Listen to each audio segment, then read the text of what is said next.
his face is so annoying. I can never look at him the same again. Like, he's just awful. There's so many people where you're like, oh my God, I can't believe this person's gonna be like a parent. Like, that's a good example of it. Like, you're worried about yourself during childbirth. You're a cheater. You stepped out of the marriage. You stepped out on your like children. Like, you know what I mean? Like, if you're so, to me, I'd be like, go watch whatever you have to do. Go goon. Yeah, go goon. Goon all day. Goon camel. You know what I mean? Like, do.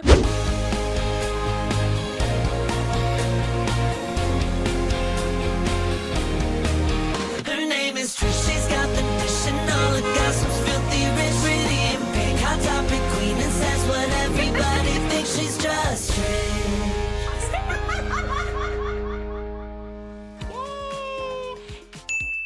Hello, welcome back to Just Trish, your bi-weekly internet escape for all things pink and rainbows. We're just really in our gay era right now, and I love it so much. Thank you guys for tuning in. Before we get started, new merch at justtrish.com. I'm wearing mine oversized today, but the letters and stuff can be different if you get it more fitted. Normally I'd wear a 2X, today I'm wearing a 3X, and I feel like it's just like falling off the shoulder. I just can't even help it. So go to justtrish.com. We have 3 new shirts up there, and there's a furry tote and a little makeup bag and everything fun. Thank you for the orders. My mom loves shipping them out to you.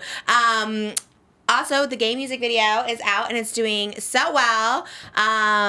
Pink News and Grindr have both commented and reposted it. Big. So That's big coverage. I think we're coming for that #1 spot. Watch Here we out, come. Trixie and Katya. It's just Trish and Oscar are coming.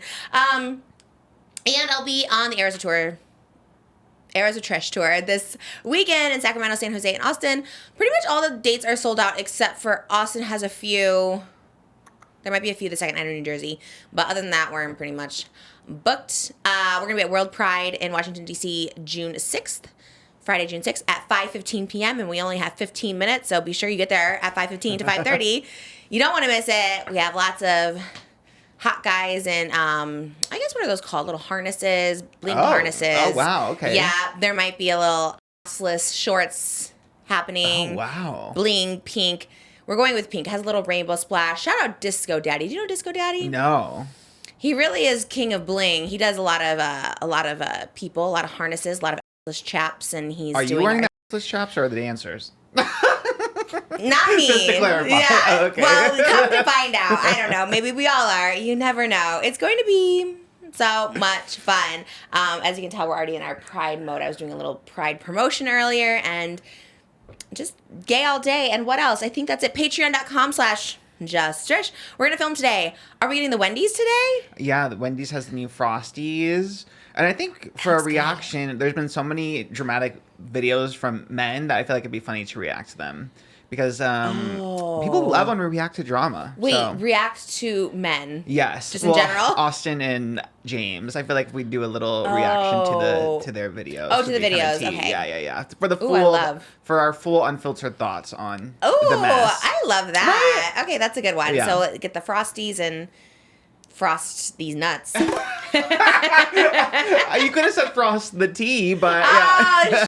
I need a frost tea. That's right. It's going to be a frost tea session. Got it. Damn, you're better at the puns than me. And that's it for me. Oh, shout out to PopMart for giving us these crybabies. Yes. That's major. Everything. We'll take more PopMart. In fact, we'll do a whole PopMart unboxing on Patreon. We love a PopMart. Shout out to Lilo and Stitch. Look at all these Elvis stitches. I don't remember him being Elvis this many times in the movies. I think maybe just the once or twice, but on the beach. Yeah. And maybe at the end, but okay, all the other ones have been popping up. Yeah, we have a giant one upstairs in a Hawaiian shirt.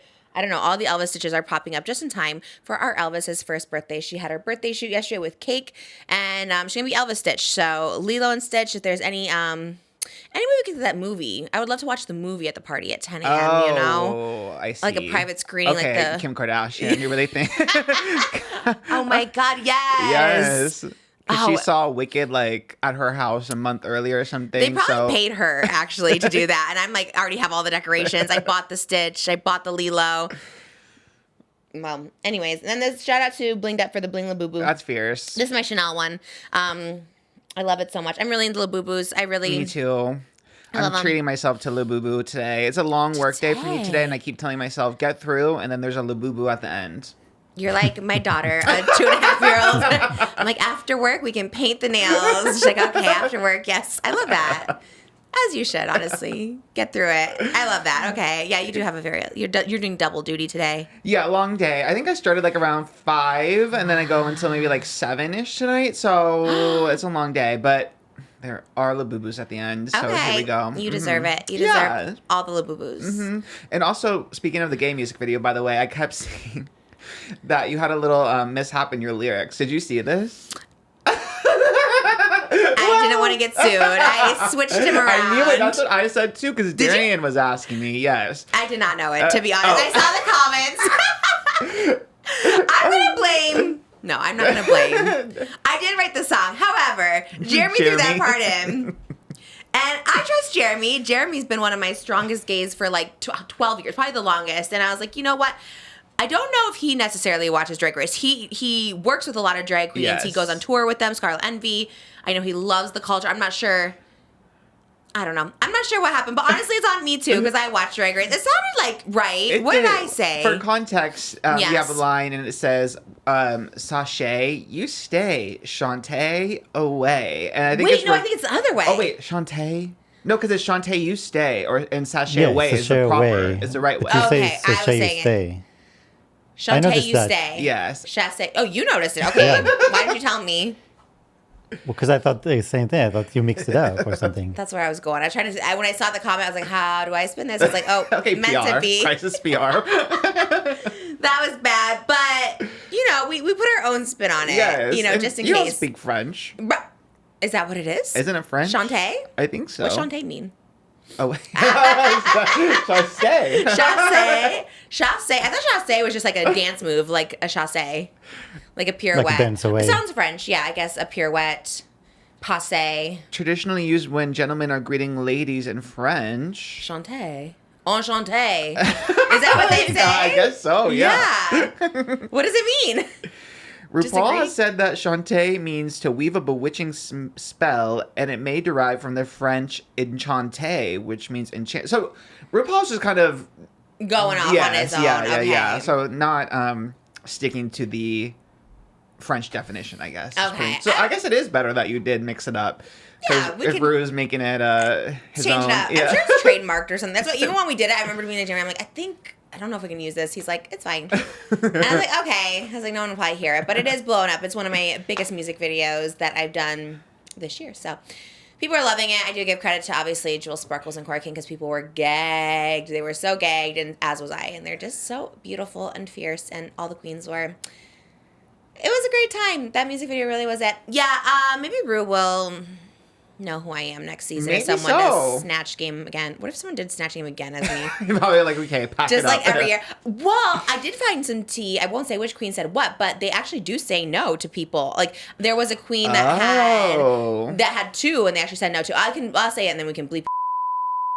Yeah, I guess they do say no. So they let me through the cracks. They let people be me, which is nice. Yeah. Because I would be like, if I was a producer, I'd be like, okay, let's pick someone we know, Or maybe there's a producer on the show that loves me, and they're like, you know what? Yes, absolutely, you can do Trisha. That kind of makes sense because I'm assuming there are a lot of homosexuals working in the crew. And that is the demo. So So they're like, Trisha, yes, we can pass you through.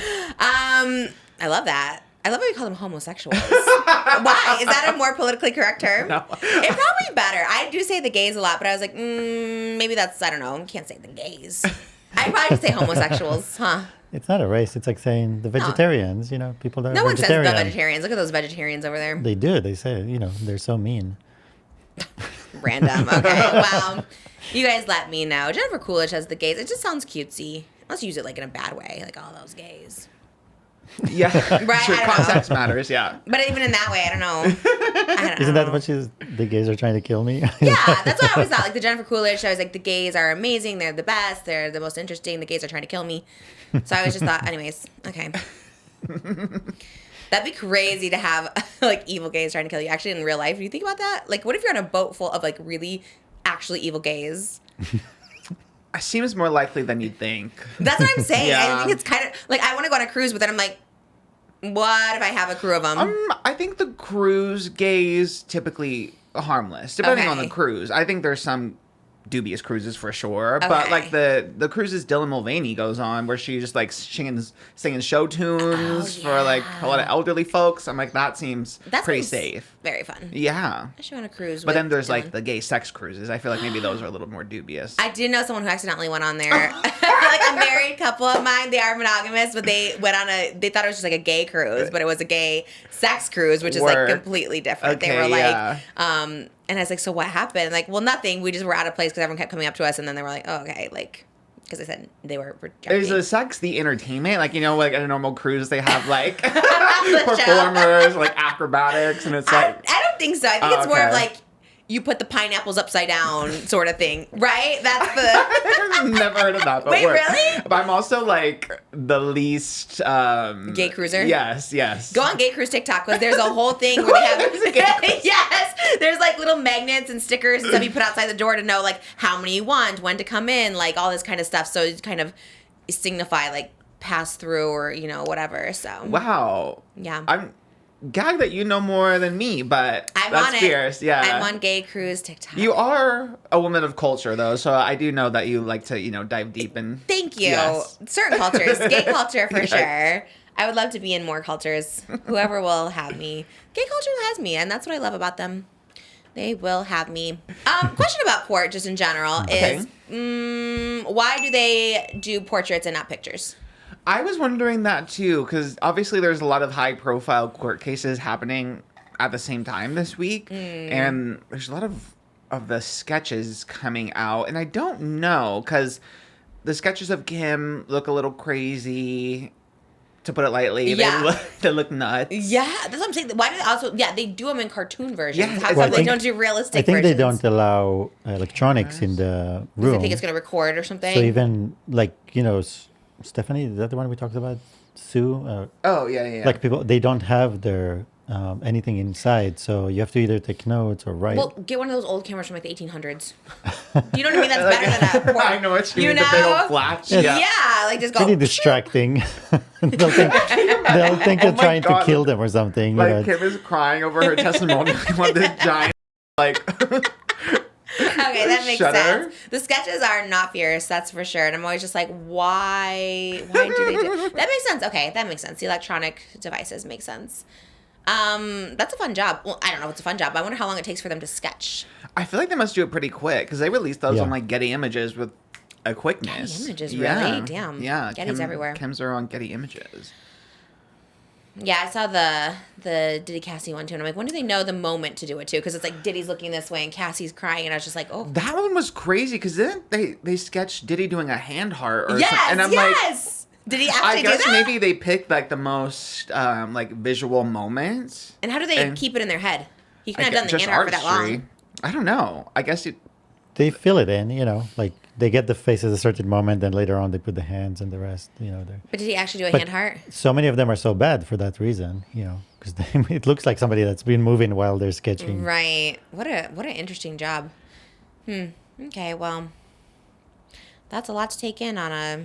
But we did get a lot of comments about Stephanie Sue, like people. I know. Stephanie Sue has an army. They were out to get us. I thought we were pretty nice. I thought we liked Stephanie Sue. I thought so too. I don't think we reiterated enough. I was just like, I get it. I think it's Yeah, cutesy. you say what she deserves to be there. Yeah, so the Stephanie Sue Naders came out to get us, but Also, like, apologize. we were so early, like it just started, and then after we found out about all the stuff that came out of court and how heavy it is, then we kind of Yeah. appreciated more the lightness of things. People like, were saying she was just trying to keep it lighthearted because it's like inside it's so heavy. So when you come out, you just want to feel a little ease, you know, a little lightheartedness. So she was trying to keep it fun, cutesy, light. I guess that was the argument. That's a weird argument to make. Sorry, y'all, but like really? it's so yeah. I got it. You don't think? I think she was kind of just talking in the tone that she's used to, but probably is like just has to adapt to koala the part. serious. Yeah. I thought maybe they were talking about her like doing the little dance with the PB sandwich, but yeah, maybe the koala is a little. Yeah, I think she just she was just speaking in the tone that she's used to for her audience, but I think like something like this big that's on a huge like international scale just reaches like an audience that isn't used to that tone. Yeah. So you just kind of have to adjust. That's kind of how I saw it, but I don't think she is like has bad intentions or anything. No, in fact I visualized it when she said that. I was like, I see that. You know, Yeah, me she too, but- articulated it well. Yeah, I think just the comparison to like a cute little critter, I guess, is although koalas do carry chlamydia, so I don't know. That's right. Yeah. They're dubious. The sketches didn't show him looking like a koala. The sketches showed him looking like Diddy. Yeah, it was weird. I don't know. Where's that koala hair? He might have paid them off, you know. Never People want to get know. good sketches. It's in New York, you said? Yeah, it's in New York. How long is it going on for? I don't know, a while. I mean, I think it just started because jury selection was last week, and I think it just started this week. And Cassie has been doing her testimony, so it might go for a while. Usually court cases do take Pregnant, too, which is a while. I know. wild. She's very, very strong to be doing all that. I don't like to read stuff that's bad because it, like, literally sends me into a spiral, but I was reading it last night before bed. Oh, my gosh. Actually crazy. I mean, it's like, I know we don't have, like, the heaviest stuff on here, but that story is crazy. Mm-hmm. I don't... Like, I know it's not even, like, the half of it, right? This is only, like, day 2. The tip of the iceberg. Yeah, because I was like, wait, why is the state... And then I was like, oh, my God. And then they're like, trafficking allegations. I was like, this is wild. Yeah. This is scary. It sounds like someone who should be in jail. Well, thankfully, Is he? Is he there? Yeah, he's in jail. So, how did she... Do we know how she left? I don't... She must have talked about it, but I don't know off the top of my head. Just because, like, the escort was saying, like, you know, why didn't you call the cops? Like, the escort that, like, saw all the abuse happen. And he's like, I was so scared for my life. And obviously there's, like, Diddy allegations about him. Like, Wendy Williams has been the #1, like, Diddy... What's it called? Prosecutor, I guess. She's always said that he sent, like, girl groups after her. Like, she's always, like, said it. So I always just wonder, I guess, for people in those situations, like, how you get out. I think, okay, it says... In 2019, she was able to leave his record label, Bad Boy Records. So that was like the most significant step in getting independence from him, because she wasn't a crazy like 10 album record deal, and so he like held that over her head to use as leverage to like keep her bound. And then she would like record albums, and he wouldn't release them. So yeah, it was just like a nightmare situation for her. Does she have someone, like, watching over her now? Now, well, she has, I think, a partner now. Okay. But yeah. Just to be, like, safe. Yeah, I mean. But he's in jail. Yeah. Okay. Yeah. Can't get out. No, I don't. People get out. They do, you remember that but- movie with Zac Efron? This year he was playing the killer. I don't know which one. It's one of them. Ted Bundy or Dahmer. Well, he did one, and he kept getting out of. He literally got out of prison twice. Well, that was Ted Bundy. I mean, I know he got out of prison. We are not a true crime podcast, that's for sure. Everyone's like, that's not it. That doesn't sound right. Well, anyways, this is crazy. That's why there's so many people that will talk about this for hours. They sit in the courtrourthell. They'll Stephanie Sue, they'll check give her you- out. Check out Ron Is she Mango, doing live y'all. streams? I see the live streams when they come out of court and they do like a live stream telling what just happened. I have saw her video on Rotten Mango the other day that she posted. About this? Yeah. There's another girl who's kind of young and cute, and she has the Stephanie Sue way of talking about it, which I kind of like, I guess, for people like to dumb it down a little bit or like keep it, you know, you interested in it. There's one girl, she's like, hope y'all having a good day. Diddy's not having a good day. Like she's like inside the courtroom. It's like so interesting. And she's another young one too. So thank you so much to the sponsor of today's episode, Adam and Eve, baby. Love Adam and Eve. Been working with them personally for over a decade. They are tried and true toys to spice up your love life. If you're looking for intimacy and taking it to the next level, look no further than Adam and Eve. Surprise your significant other with the little goodie bag, maybe a game, some lingerie. Anything you think that's going to romanticize your life, Adam and Eve has you covered. And they have you covered in discreet packaging, delivered straight to your door in very discreet packaging, so no nosy neighbors or roommates need to know what you're doing in your naughty time. Naughty time is very spicy. Let me tell you, working with Adam and Eve for over a decade has opened up my love life in a whole new way. Tried all new things. Sometimes it's just a fun indicator too. I never know how to like signify that I'm like in the mood. So sometimes if I just have like a little toy out there, very fun. Fun for solo adventures, couples adventures, parties, even getting it as a gay gift. Sometimes giving a novelty gift can really be a gift that they actually use. So check out adamandeve.com today. And for my listeners and my listeners only, you get 50% off any single item if you use the code JustTrish plus free shipping. That's JUSTTRISH at checkout. So be sure to use that code JustTrish, that's JUSTTRISH at checkout at adamandeve.com for 50% off any item plus free shipping in the US and Canada. Thank you, Adam and Eve, for sponsoring today's episode.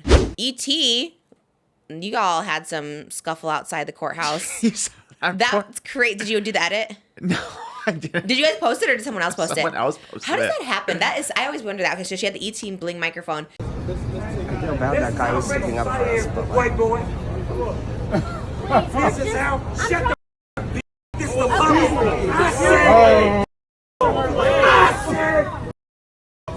I said, shut the up. I said, I called you a. When a grown man speaks, you shut the up. Because anybody that takes a in the butt is the devil. And then someone is filming it. So I'm like, does E.T. like post about that or they don't want anything to do with it? I know. No one even talked about it. I only saw it when, it was all over Twitter. Oh, wait, really? Yeah. So they can't be their own news story. I don't think we want to post about our reporter getting verbally assaulted by someone in front of the Diddy courthouse. No, it was that part obviously awful, but she like just held her own, so I'd be kind of proud. I'd be kind of like, fierce. She is fierce. Love that, like, Rachel Smith. I Shout out. Ran as soon as someone called me anything outside the courthouse. I'd been like, I'm running. No, I feel for her because she's having a lot. Sometimes I was thinking about that today after I saw the video. I was like, damn, I'm thinking I have a long day, but she had that, and then she had what was at night? It was then the weekend premiere at night. So she was going like 5 a.m. to like 10 p.m. What a change! What a shift! Yeah, she's on it. She's on it. Wow. Shout out Rachel Smith. She's the one that Rihanna likes. Every time Rihanna sees her, she comes up and says, "That's my girl." And she's so fierce. cute. Yeah, she's very cute. I've only known Denny Directo. Now I know a new diva. Smith, yes, yeah, she's fierce. Would you say she does the same assignments as Denny in New York? She does everything in New York. She's the only New York ET reporter, so she does pretty much everything. Poor thing is like boots on the ground all day. Why don't they get a second person out there so she doesn't have to, or she loves to do it? I think she loves to do it. Also, we have a small like New York office, so like the crew and producers out there. The office even, it's all really small. It's mostly everything New York LA, is small. but, Yeah. I'd move out there if I could be a correspondent. Would you? No, but You don't want to be a correspondent? I'm not a New Yorker. I think I could be. Yeah, you've kind of adapted to the New York lifestyle pretty quickly, but I don't know if I could. I think you could. I don't know. Also, then you would have the situations like that girl getting yelled at, and then you would. That part. You quit. Yeah, that is true. The influencers were getting punched in the face. You remember that era? Yes. Yeah, that's true. I would quit. Oh my God, yeah, that happened to me. That's what I was saying. She's kind of fierce. Yeah. I didn't know why more people weren't talking about it because I thought that's kind of everything that she like was able to like stand there and be like, you know what? No. He was over it. Yeah. I mean, granted, that guy probably was a little off. I mean, I saw the guy in the background. He probably was. Yeah, I don't think he was like sane for sure. Yeah. But yeah. But still scary. Mm-hmm. Sometimes the ones that are a little off. Sometimes. I don't know. Whatever. They're fine. You were scary back in the day, no? I was. Catch Speak me on the for street. Well, personal experience. I wasn't on the street. I was in the apartments, but catch me in my apartment, and I was. He definitely was scary. That's for sure. Yeah, but I got help. I think that's the story. Right here's the story. You can be off in life, but seek help. Mm-hmm. And it's fine. And then you're still off on the inside, but you can manage it and control better. And you're not screaming. Yes. At anyone. Yeah. Yeah. Guys love to say that, don't they? They just love to scream that word out. Mm-hmm. But after watching you, I was like, I could go to New York, I think, and be a little like bookshop attendant. I love books.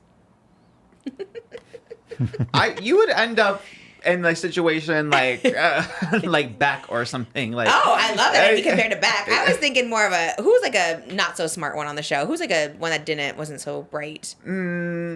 Maybe that you guys would be the couple, that one couple from season 3. Oh, the vloggers in the cage together. Yes. That would definitely be us. How did they get out? Because they were in the season again, and I was how did they get out of that? I forget. That was season 3. They ended up getting out somehow. Then they wrote a book about. Oh, that's right. Yeah, I forget what Who would you be? I'd be Jenna Ortega. Oh. A little 15-year-old schoolgirl neighbor. Yeah. She was pretty smart. She was pretty fierce. I know. Then for some reason, I keep getting recommended on Reddit like you post, and then someone said she should have been the one to like be the downfall for Joe, which would have been so fierce if she came back and like was his demise somehow. He sent her off. What did he do with her? I forget too, right? Yeah, because I know. he killed her sister or whatever, right? Remember that? Yes. And then I thought he like gave her money and oh yeah, something sent like her that. somewhere. We do have a little bit of you hot topic news. I'm so excited about because I know we were done talking about you, but He Penn keeps Badgley, talking about it. Did you see it? Are we thinking the same thing? About the wax in the butthole? Yes. That was crazy. I was giggling to myself last night and I went to tell Moses, but I'm like, like Moses, I was like, I'm saving it for hot topics. I'm not gonna tell you what I'm giggling at. I was like reading it at like 10 o'clock at night and I was like, is this real? Like what? Where's he saying all this stuff? Well, Is he just, what is the thing? Oh my gosh, to film the water scenes at the end, he had to cover every orifice, every hole, including his butthole in wax. Because there was E. coli in the pond, but it was a safe amount of E. coli in the pond, and so What? everyone had to cover their orifices. Yeah.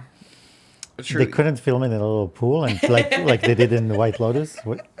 Honestly, I was thinking if you know it has E. coli, then why film in it? Because he said the body doubles for Bronte and Joe did most of the work, but the stuff that they had to film, he had to put like the wax to cover all his orifices, and then to be extra safe, he wore like an extra small Speedo under the shorts to make sure it was like as tightly sealed as possible. I wish he was just in the Speedo. I would love to have seen. I know. Did he also say that it was really cold? Just so you know.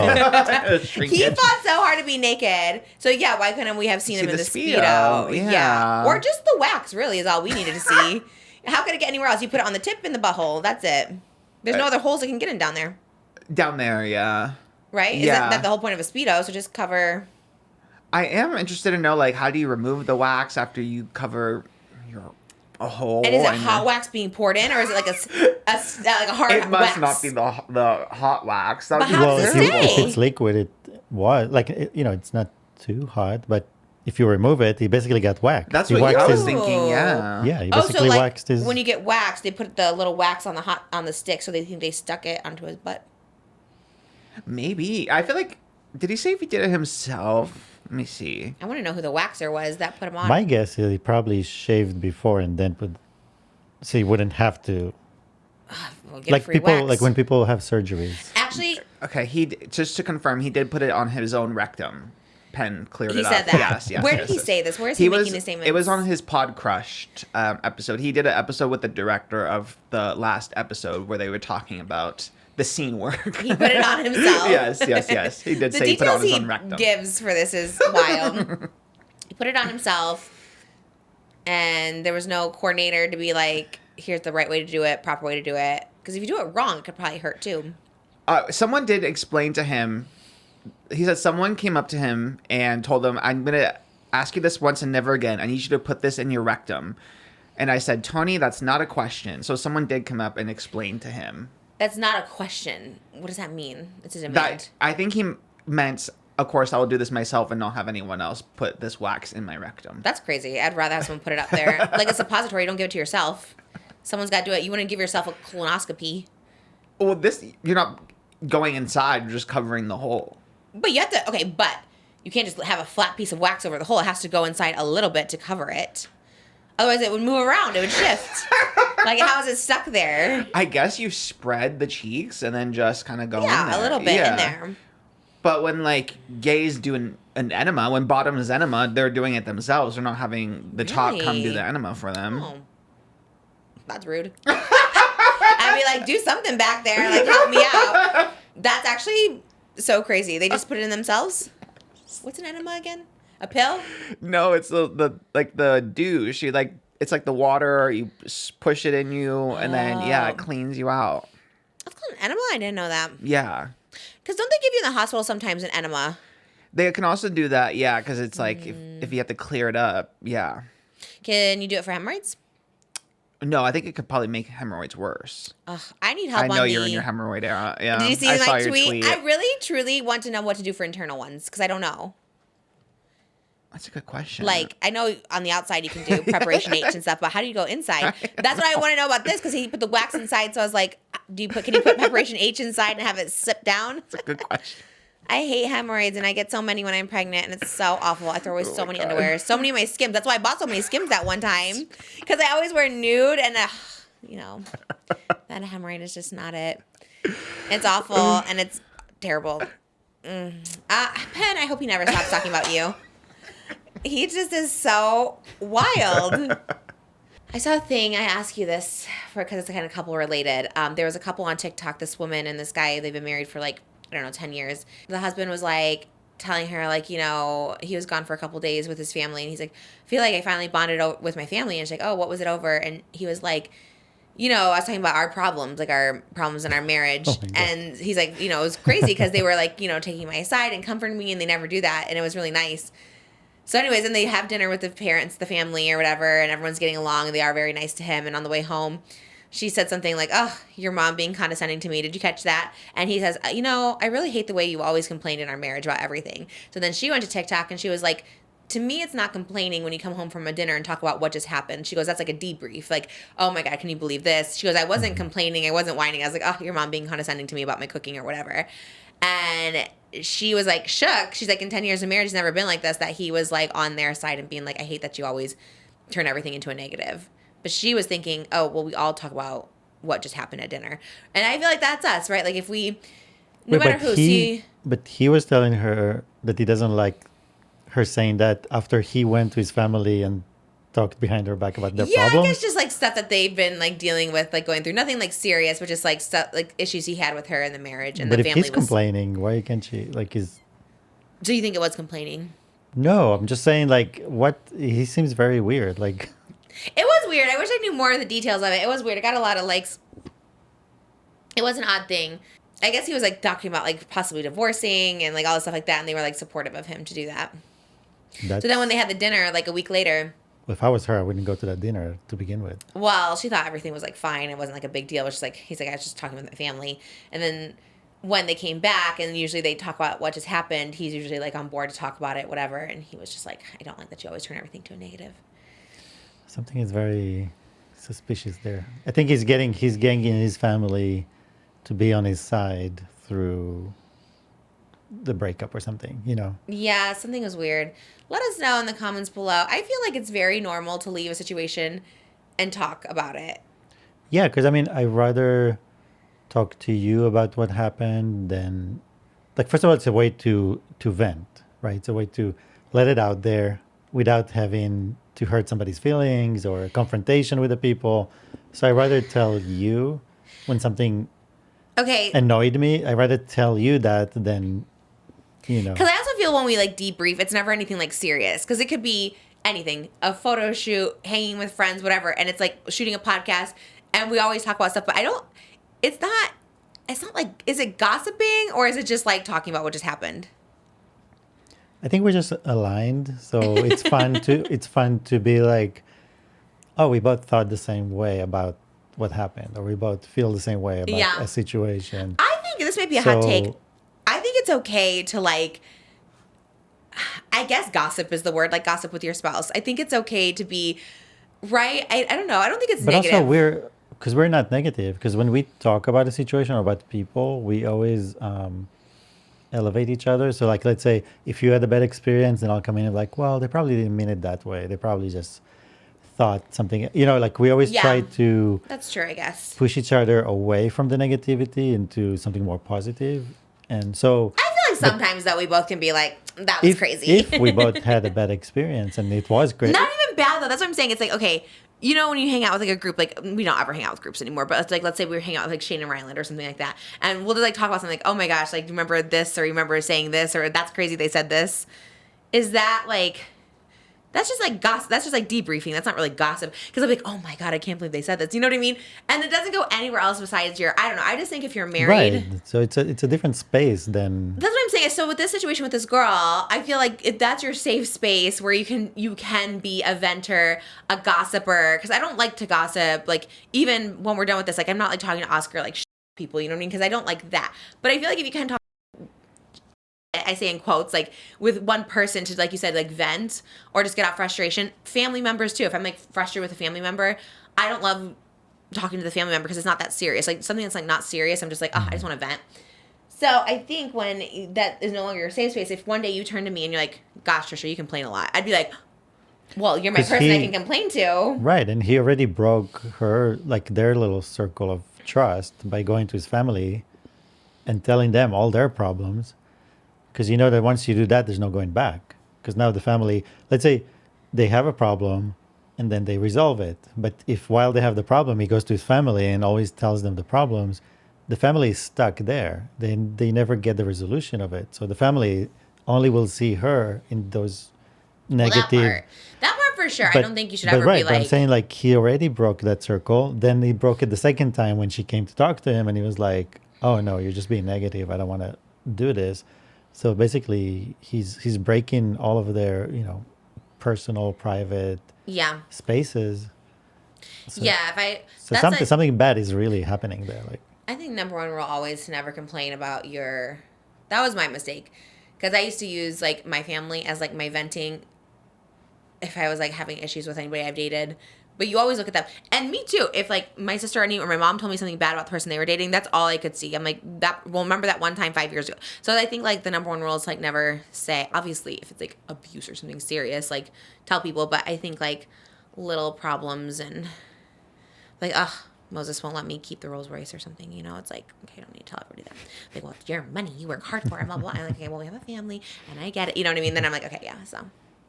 yeah, because they don't see it in the same way that you'll see it. They won't resolve it the way you resolve it and move on. They'll be stuck there forever. Yeah, we move on quickly from And then- any annoyance, which is very little far between.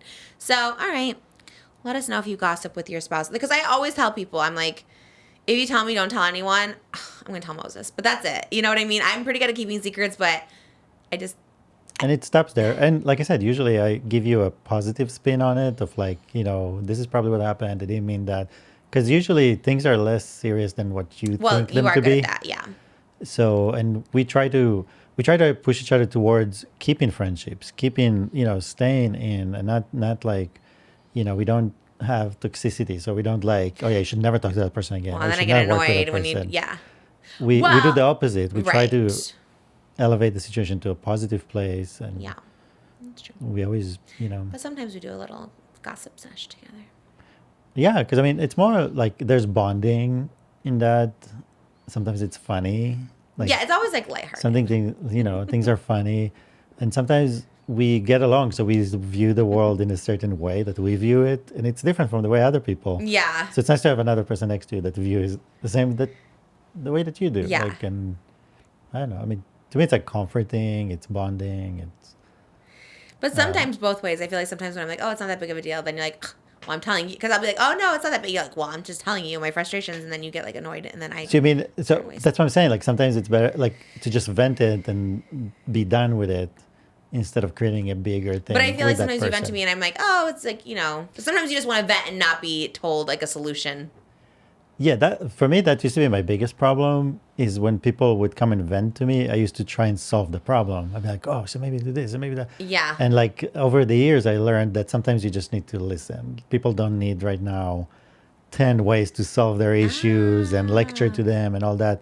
So sometimes like at that moment, just let them be, let them talk, let them vent, just listen. Yeah. And then if they ask for help them. I used to be like, if somebody comes and cry on my shoulder, I immediately like, okay, we're going to do this, we're going to do that. And that moment, they Yeah. just want to cry on your shoulder. That's it. Yeah. So that I learned that over the years. I think I learned that with you too. I think you're that person. Sometimes you just want to be the one to cry on the shoulder and don't need a solution to it. I've learned that with you. I'm like, oh, I wouldn't say cry on the shoulder because I don't. okay. But you Like- like to vent a little bit and you don't need a solution from me. You just want to vent. Right, like something happened, it was upsetting, and I was just like, that happened, it upsets me.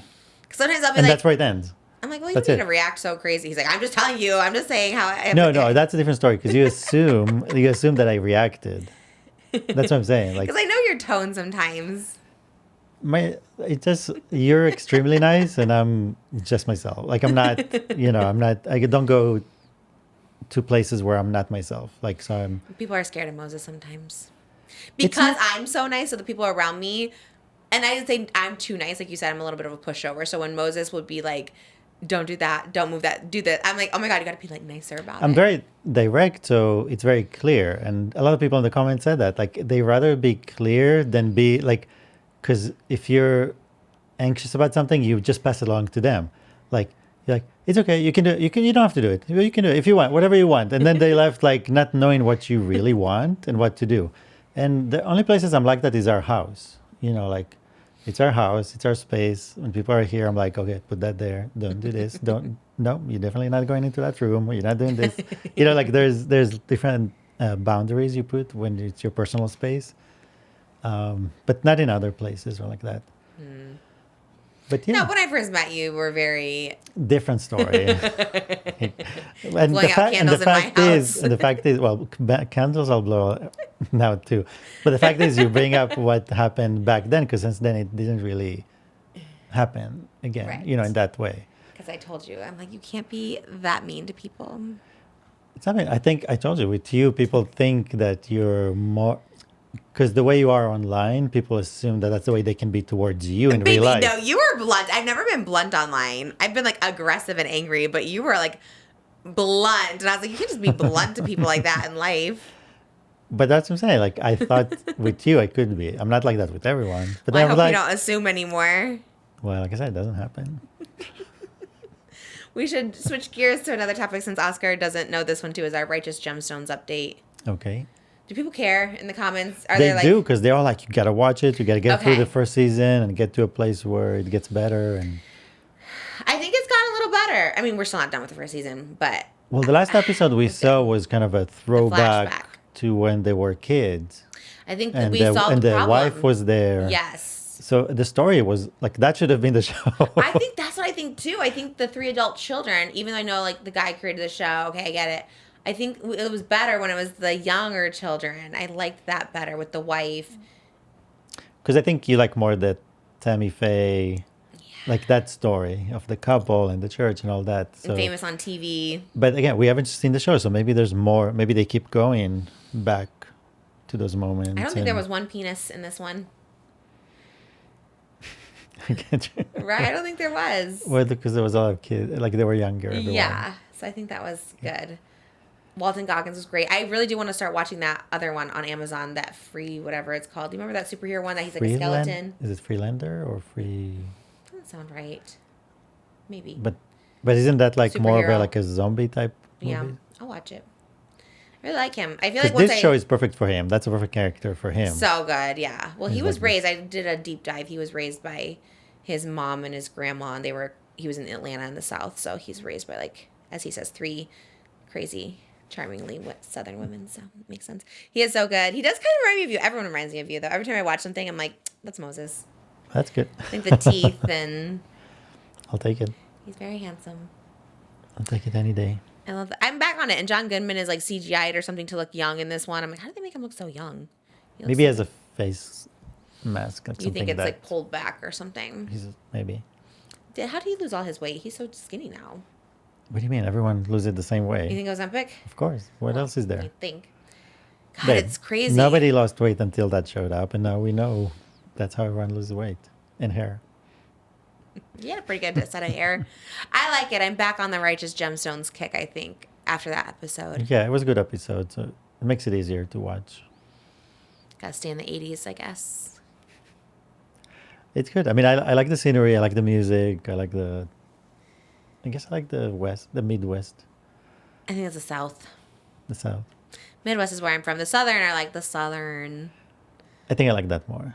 You know. It has more character. That's so interesting.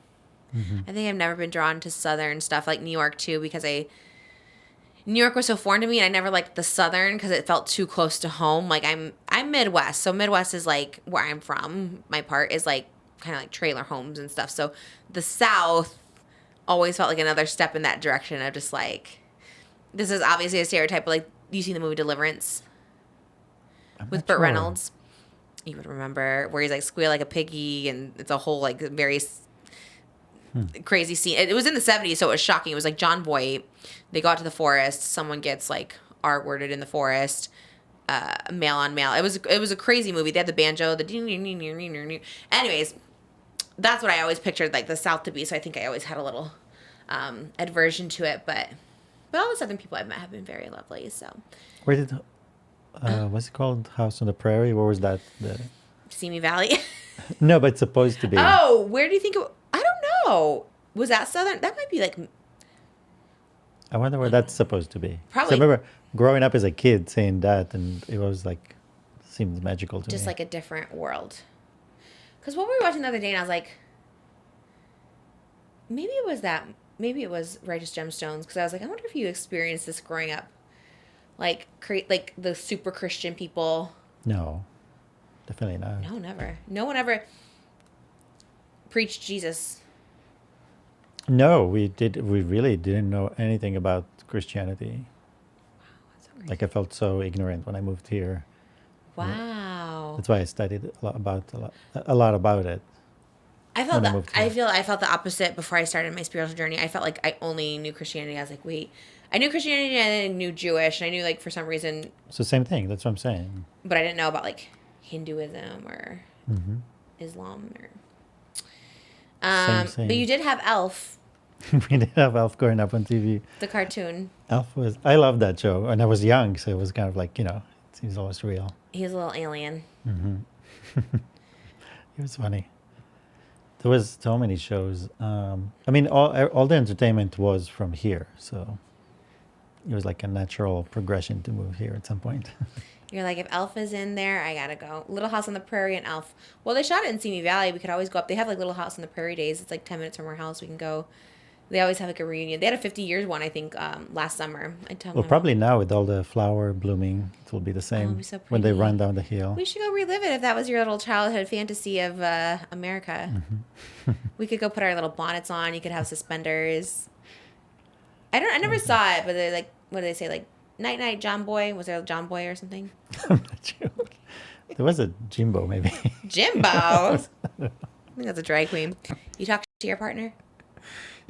About other people? Yeah. Be honest. I'm sure I do. I can't really think of a specific example, but I'm sure. I have really no one else to talk about. So, like, if he's just around and I have, thoughts about someone, he's going to hear it. Yeah. That's, or like if you go to like an event or something, and it's not even talking shit. It's like, oh God, can you believe that happened? Yeah. Like, Just okay. a little gossip sesh. That's what Yeah. I was saying. I think it's like not bad. I think if it's like, because it's like in us to do it, and I think it's like if there's one person to do it with, it's your significant other. Yeah, or even like if you're single and you're just talking to your best friend and you're gossiping, that's what like you do to the person you're closest with. It brings people together. But then that's where it gets tricky, because then you have them talking to multiple best friends, and then you just start spreading rumors and gossip around. I feel like a partner is safe; they can trust them. They're not going to go outside the circle. I think your history with friendships, you have a skewed perception, but I think like in normal best friendship was like that's like your number one, your confidant, that's your homegirl. Do you like have you one? can count I've your never had one. homegirl. I don't believe they exist. I definitely did, yeah. That really kept your secrets. Yeah. That did talk about you behind your back. I'm pretty sure, yeah. Let's interview them. In normal world, I think it's like I don't know. I always hear on TikTok, like, I told my best friend and then they told this, and I'm sure a lot of people have bad experiences with their besties, but I think for the most part, that's like, it's like, think about every show you watched growing up. Like, yes, Lizzie McGuire and Miranda had, hiccups here and there, but they were still like that. They're best the friends. hiccups part. There's no hiccups between us. And like, if he told someone my shit, I'd be like, divorce. You know what I mean? There's no hiccups in a relationship. Also, you said that you hear that on TikTok, that there's people that's where they are, but there's the majority, probably 80% of people are not online airing their issues. You know what I mean? There's the majority of people are just living a normal life with a few friends, and nobody's like, you know what I mean? Like, it doesn't end up on social media. It doesn't end up in all those. The most bizarre thing to me, I always say this when I do meet and greets, they're not on social media. They don't post on social media. They just watch. Like, there's people who just scroll through TikTok, has no desire to post themselves. Yeah. It's like, think about it, it's like a chef in a restaurant saying, all these people come here, they don't cook. No, it's very different. It's so like, different. This is like your profession. No, if I'm like, what if I go and if I'm watching cooking shows and I love to see chefs and I love to, like, yes, then it would be weird. Like, why don't you do it? Like, you love it so much. So it's like, if you're scrolling through TikTok and you love it, why aren't you like compelled to also be like? That's like saying everyone who sees a movie, why aren't you a movie star? If you're watching, no, that's what I'm saying. I want to be a movie star too. What you said exactly is my point. Consuming media is like consuming food, is like consuming products, like consuming anything. Consumption doesn't mean that you become the provider of it, or. I disagree. Everyone wants to be in the next White Lotus. Every actor, a lot of them at the work with Nicole Actors, Kidman. Exactly, they're the That's what I'm actors. saying. But the actors become It's actors like- because they enjoy shows and movies. It's so like maybe every lawyer right now wants to be on the DIDDY case or something. Maybe they do. They probably do. But I'm saying, like, if you go and see a lawyer, is not going to assume that everyone wants to do his work and job. Every lawyer wants to be on All's Fair, the new Ryan Murphy show coming to FX. Have you seen the trailer for it? No. Did you? Yeah, starring Kim Kardashian, Glenn Close, Sarah Paulson, Niecy Nash. Like, what? How do they get such a big cast? Ryan Murphy, he's got the girls ready for a check. I mean, and Kim Kardashian leading it. I'm not a hater, but that's crazy. It is crazy that like Kim Kardashian is like the lead on the ensemble, like she's the top of the call sheet, and then it's like Glenn Close and like Sarah That's Paulson. what I'm saying. It is crazy, That's yeah. so wild. What do you think about it? Do you think it's gonna be good? I don't know if it'll be good, but I will be seated for it. It you're gonna does watch. seem entertaining. I haven't tuned into a Ryan Murphy project in quite some time. Wow. Since Glee? I've been tuned in for a couple American Horror Story seasons. I wasn't into I guess actually technically the Menendez brothers is the last thing I saw by Ryan Murphy. That was big, yeah. But I didn't finish it. I just saw the first couple episodes. But Really? Why? it just felt a little too incestual for me. Yeah. Yeah. Oh, shout out Cooper Koch. She did a Calvin Klein photo shoot. He looked good. He looked really good. I really do appreciate those ads. They do look good. And Love a guy in underwear. always. Always. But yeah, other than that, I haven't seen a Ryan Murphy project in quite some time. But this one seems, at the very least, entertaining. I kind of wish Emma Roberts was in it for a little bit Is more. she not? No, she's only one of the Ryan Murphy muses, not in the project. But I feel like she would have been. She was busy with Matt Rife on the new movie. My God, y'all! Emma Roberts and Matt Rife in a new movie. It was announced. Yeah. I would, as much as I would love to be a movie star, I would always say no to a Matt Rife project. If someone's like, yeah, you can be Audrey in Little Shop and Matt Rife's going to be Seymour, I'd be like, absolutely not. Let's stop this production. Let's never put that out there ever. A romantic comedy of all things called Marriage Material.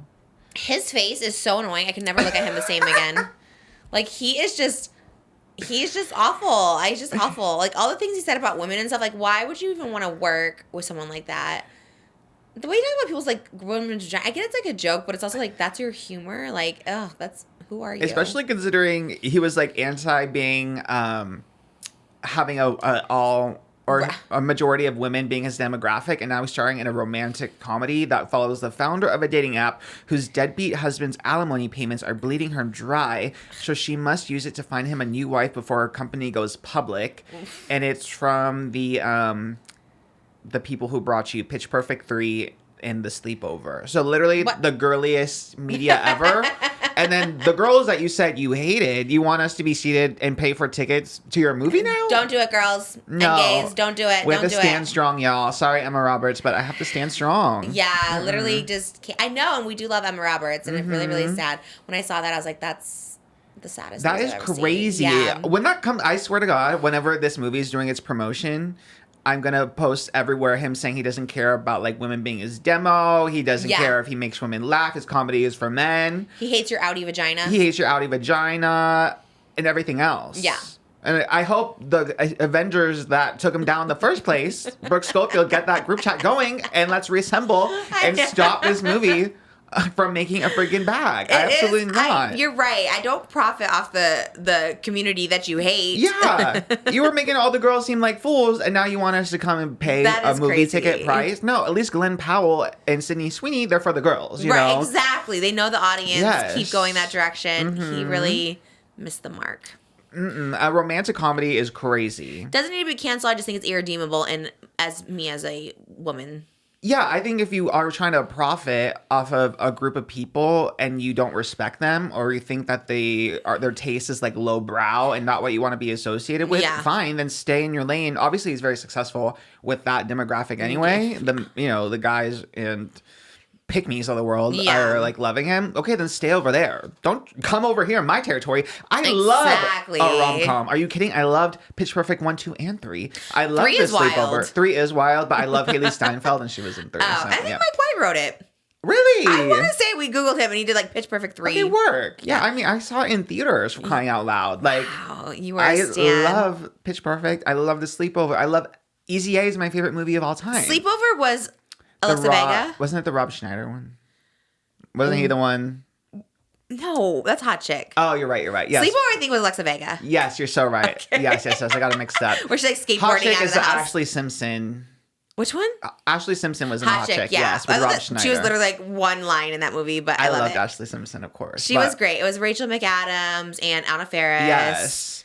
I loved it. I know the cover of the sleepover. She's wearing the feather boa. Alexa Vega, pink feather boa with a little eye mask. Yes. Yeah, okay. That is the right one.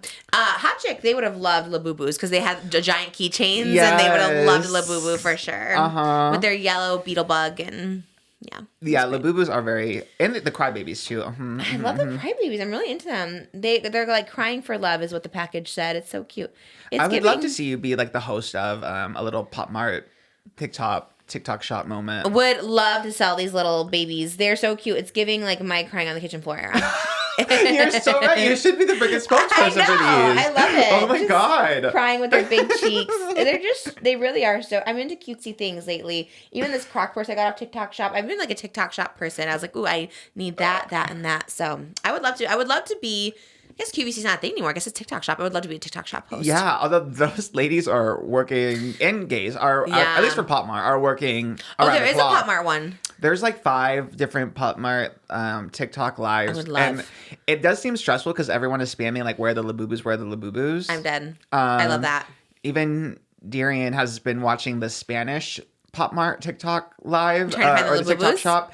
Because it's less people, yeah. So He should host that one then. He honestly should, but he would get stressed out because literally, like, the girls are always like, "We're sorry, no Labubus yet." Although they lied yesterday because I finally was trying to buy them off the TikTok shop, but They say lo siento, no lo boo no, they didn't know Labubus, and then 5 minutes later they dropped Labubus, but I like wasn't paying attention, and then I came back and like, sorry, Labubus sold out, and I was like, 5 you minutes? told me that there were no Labubus today. Like, you literally said, sorry guys, no Labubus, stop spamming the chat. The scam of it Anyway, all. that's what I was going through yesterday, but I do like that name for a third baby. We call Malibu Malibu Boo Boo now because it's that so is cute. so good. That called it is the really other day. good. She has no idea because I can't show her the Labubus because she's gonna start playing with them, and I'm like, no. So PopMart, feel free to send. I guess we have some that are not She's gonna linked. paint them. She will paint them. She paints everything, and it will be destroyed. So You I'm gotta trying to maybe save. get her a La Fufu and have her Yeah, I paint that. will. Yeah. Is that legal? I'll do it if I can get it. I will get her a LaFufu for sure.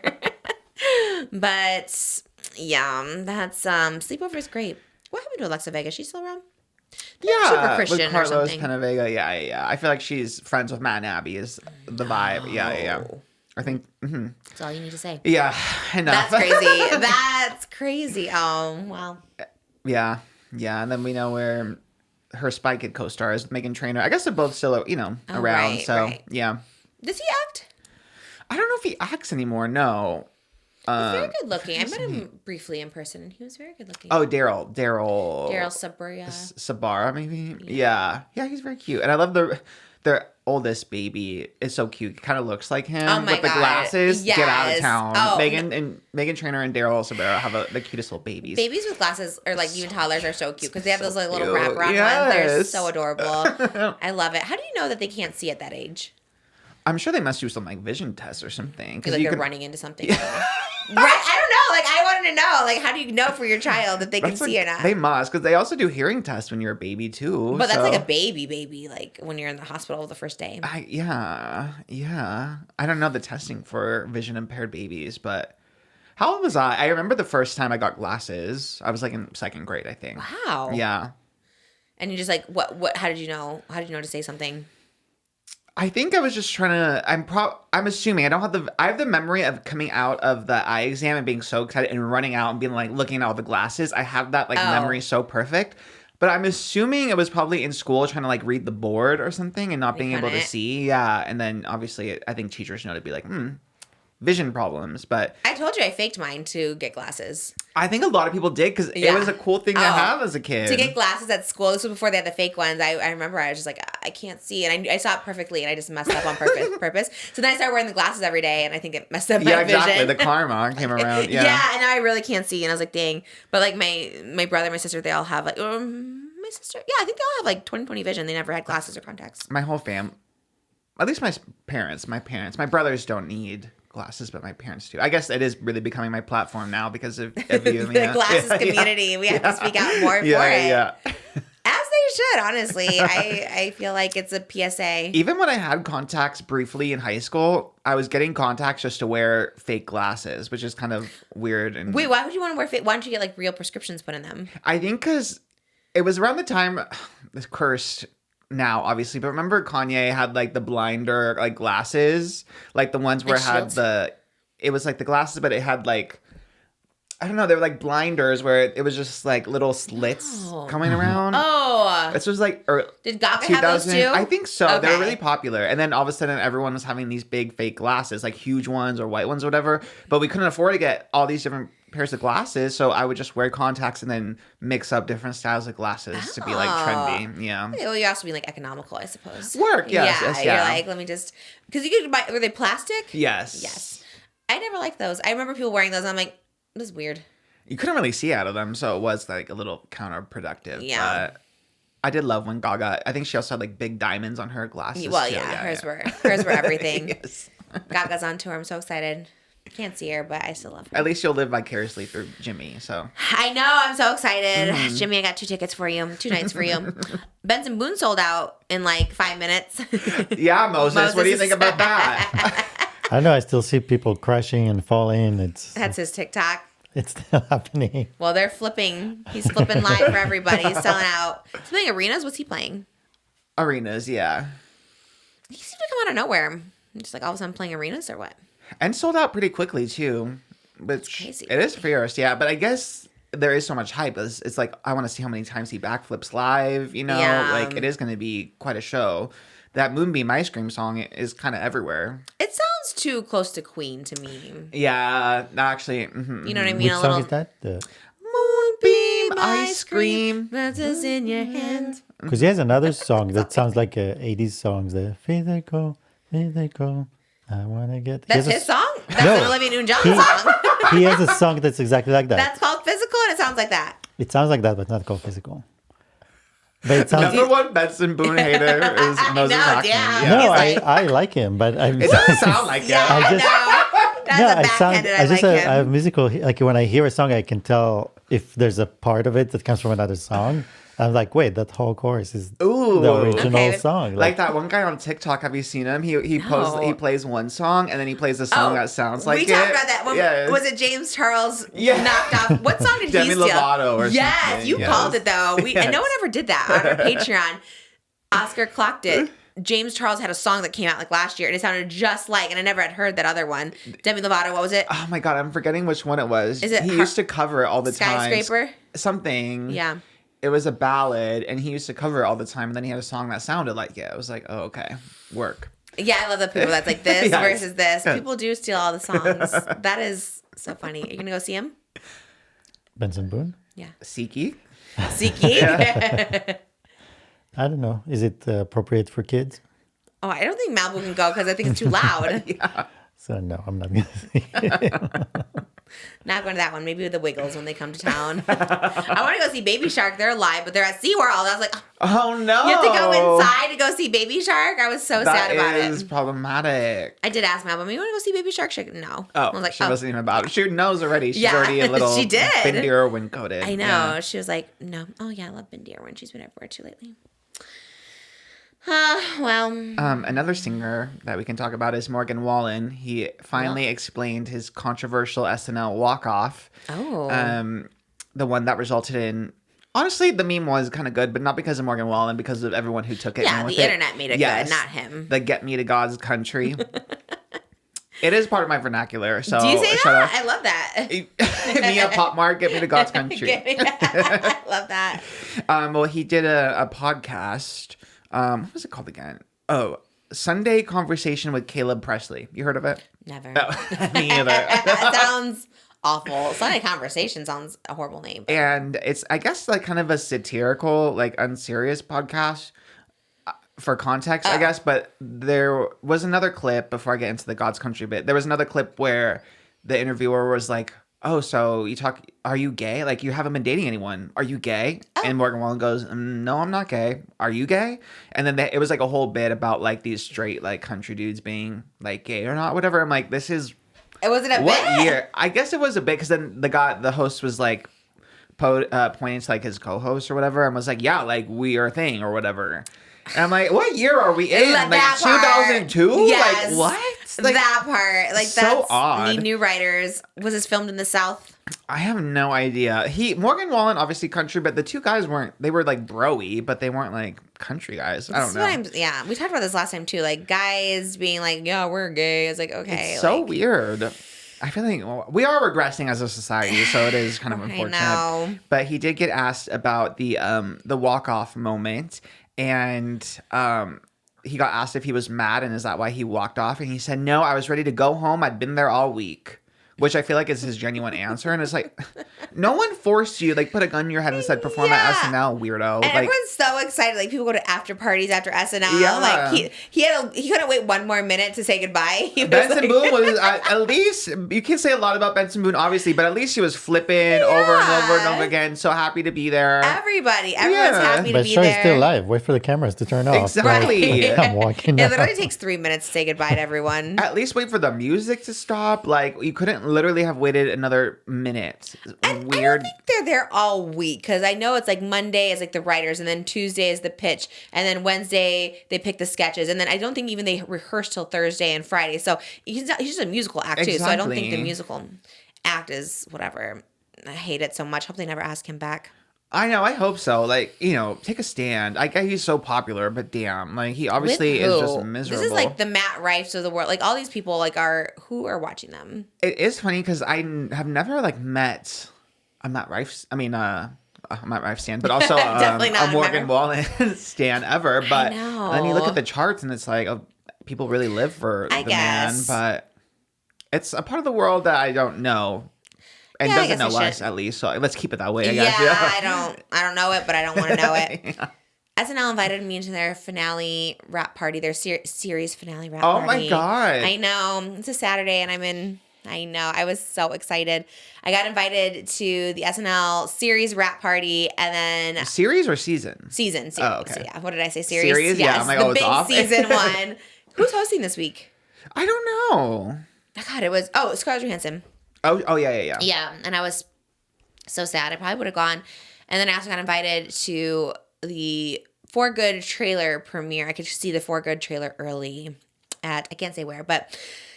And you're touring for that too? Yeah. That's why, okay, I know you were teasing like maybe you'll be on tour forever. I swear to God, I know. I'm locking you down. Me and that baby are going to lock you down and keep you from freaking traveling because it's too much, okay? Imagine, you probably could have been on Traders. You probably could have been on White Lotus. Like, you could have been with Ariana. You and Scarlett at the For Good thing. You and Scarlett Johansson could have been. You kids will probably be friends if you went to this SNL thing. And they'll probably have everyone just freaking hosted. Walton Goggins will probably be back. Oh, no, because he does live over in the East Coast. So you're right.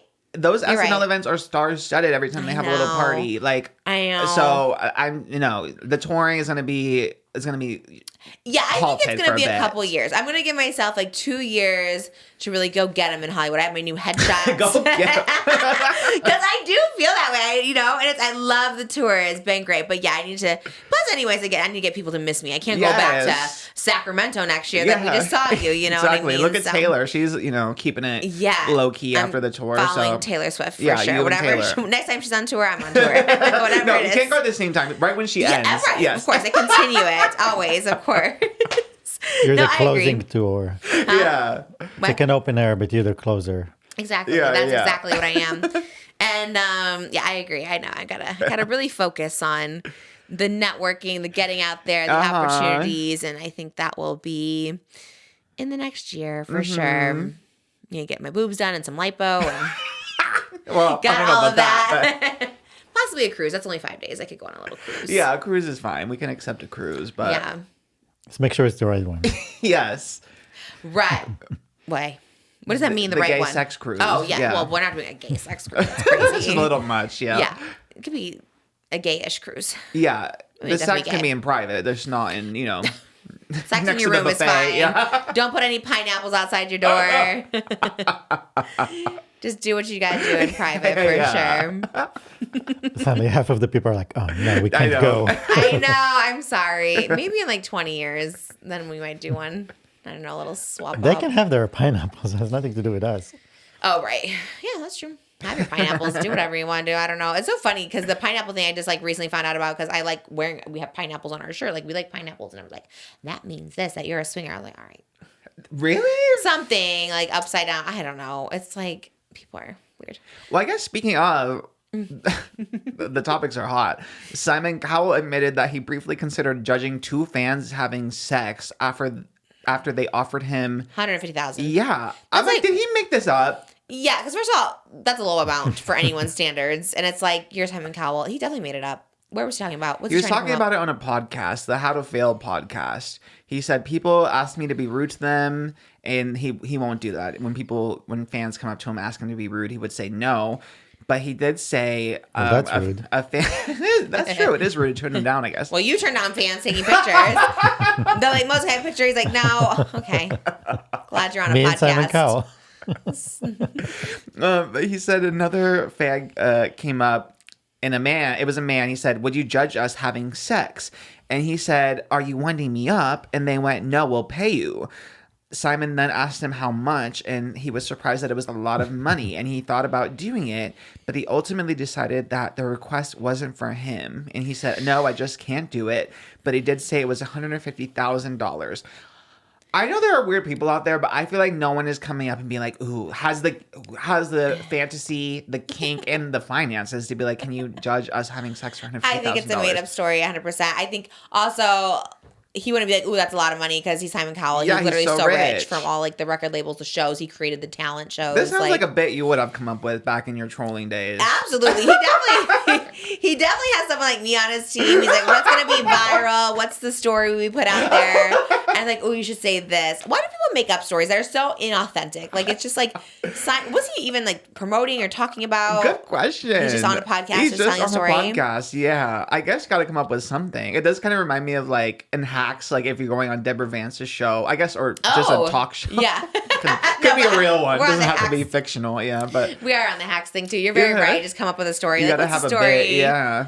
I do always think about that, like in general, like with talk shows, like how they come, like celebrities come and they have to like know what kind of relatable story they're gonna tell. And it's always so boring. It's always like never interesting or fun. It's like, I don't know. Right. They pre-rehearse them. And I hate that about talk shows. If I were to ever go on a talk show, I would literally like throw it all out the window. I would just like talk about something else completely. Just like throw them off. Like Jimmy Fallon, I would love to see him not prepared. Like we have all the questions. Okay, you're going to tell us a funny story about, Lilo and Stitch or something, and then just completely throw him off and be like, so one time I had sex with an entire baseball team, and see like what he would say, I wonder if he would. Oh, is it live? No, that's not live anymore. No. Is it? Jimmy Kimmel's not even live, is he? I don't think so because they film during the day.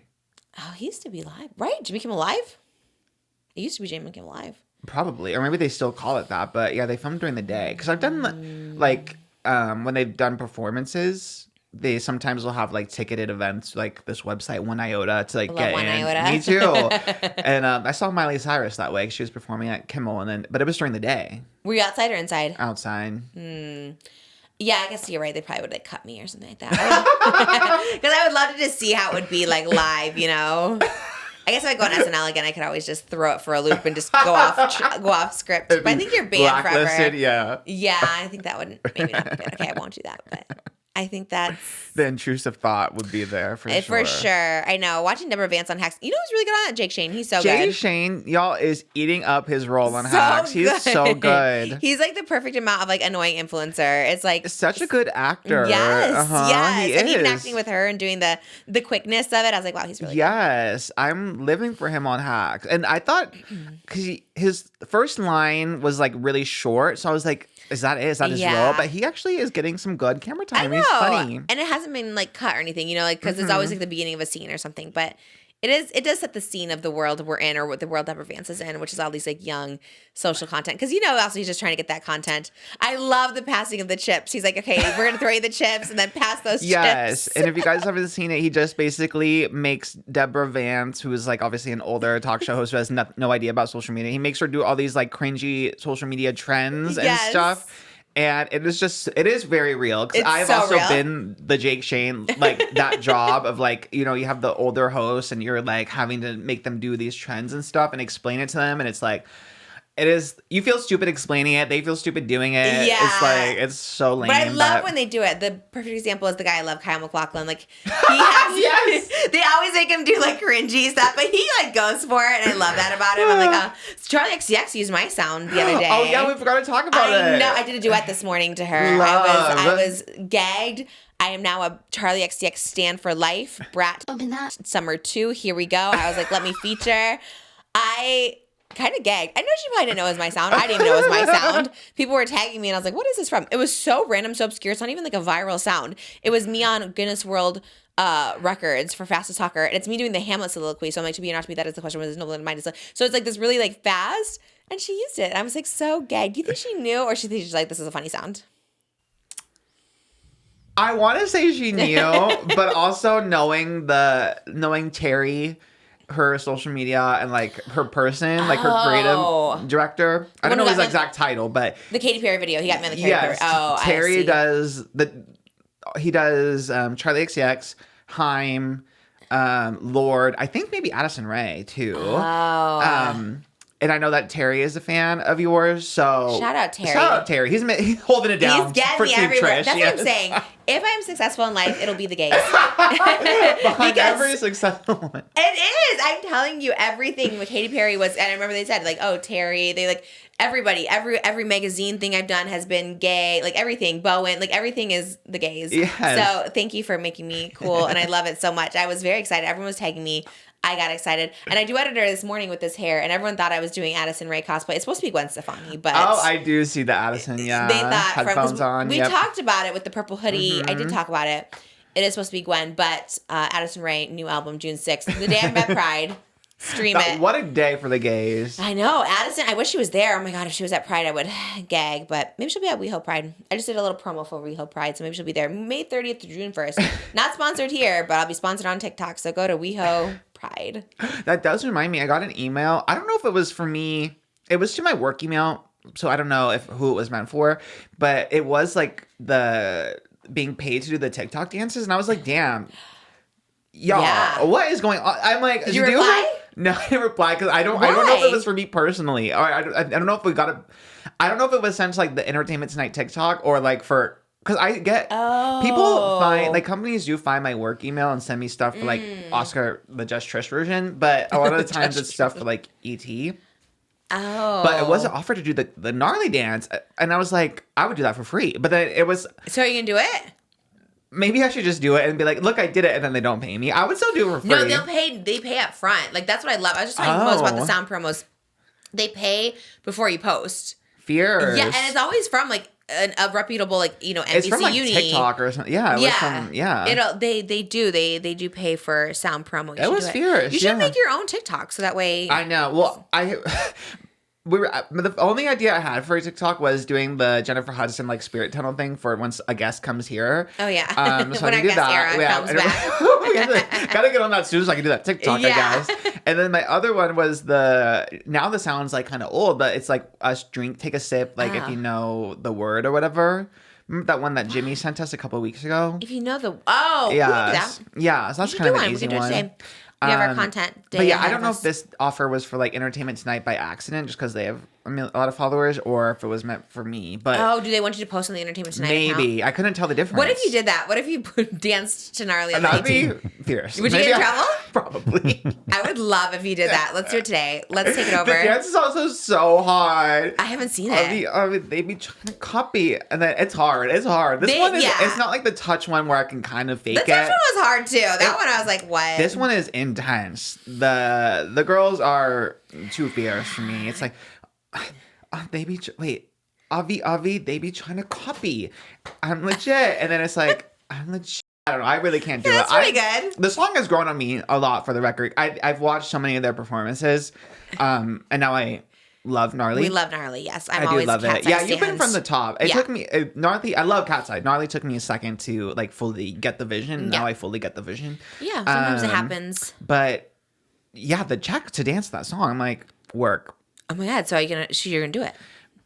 Maybe. I kind of want to do it just for fun anyway, but it's going to take me a long time to learn it. By the time I learn it, I feel like the offer will be expired. The thing about sound promos, and they're like, I wouldn't say they harass you, but they literally, like, I remember I got one and I was like, I didn't respond for an hour. Can you do this? We need this now. We can pay you right away. Like, they're so, like, they need it right away. And I was like, damn, they're really on it.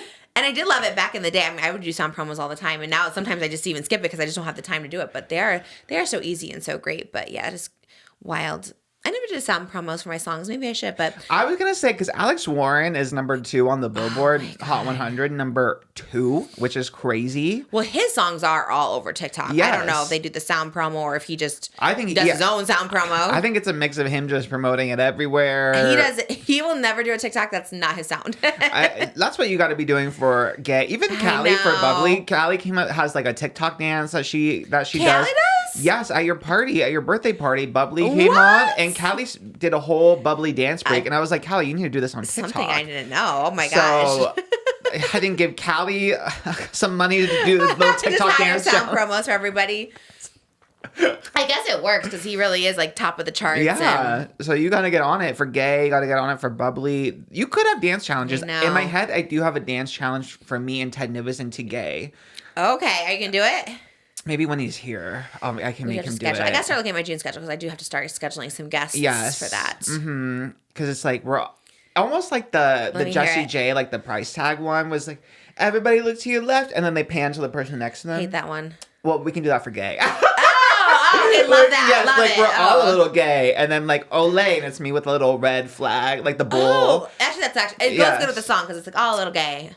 Olay, and then like. Oh, a little gay. And then like rainbows, gay, and then it's me with the rainbow Birkin, and then like iced coffee, almost like your music video, and then me drinking nice perfect. coffee. Yeah, they should just recreate the video. That's actually so smart. Work, yes. Platforms, crop tops. So me and Ted Nivison, I think Who's gonna wear the crop top? probably Ted Nivison. I'll probably make him wear it. I don't think he's ever worn one before, but now's the time. It's for a good cause. I love.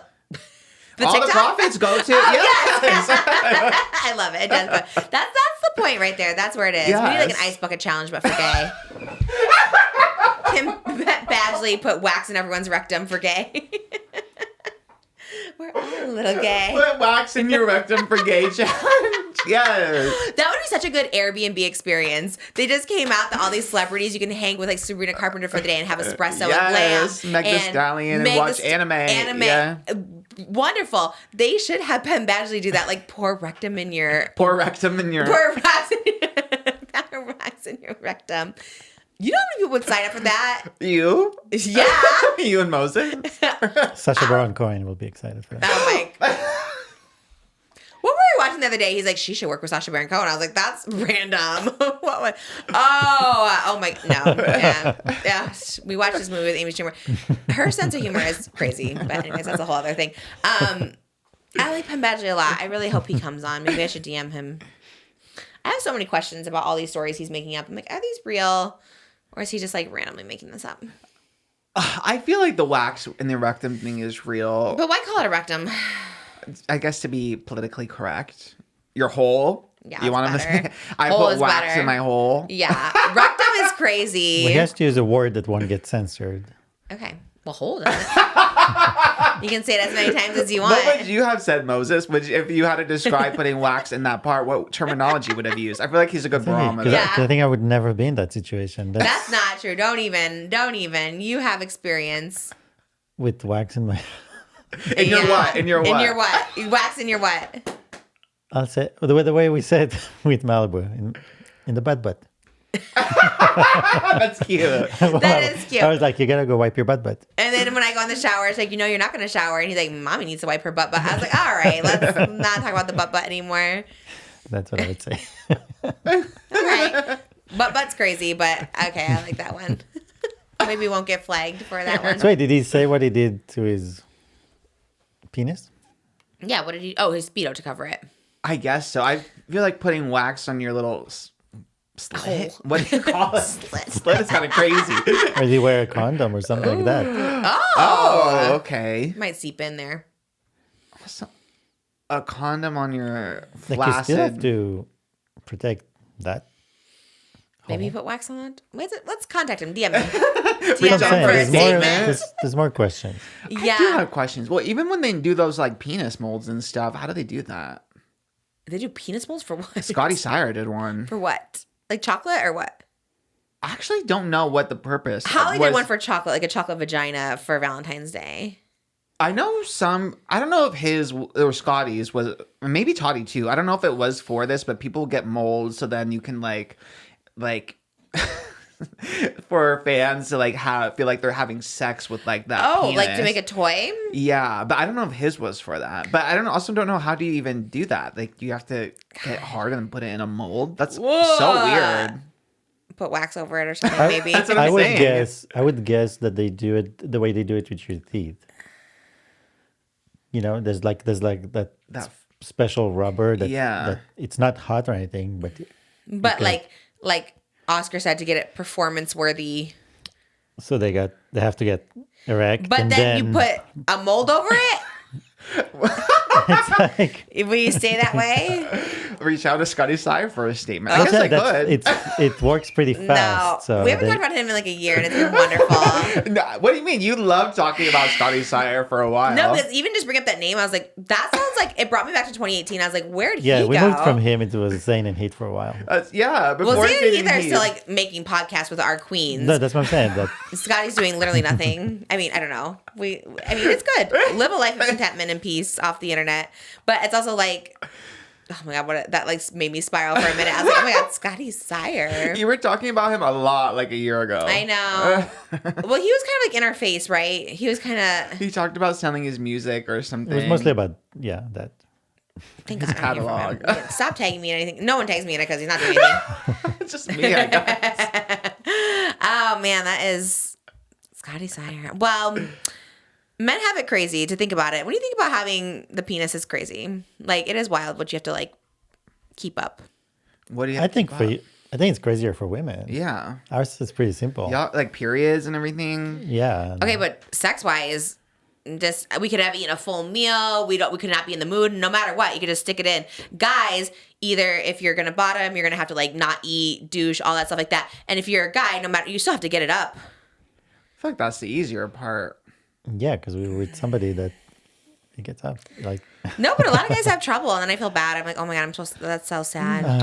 I do have a friend that has done. He is gay, and then like has done like OF scenes with straight guys, and they do have to inject themselves to That's get what I'm hard, saying. which seems crazy. There's fluffers, coke.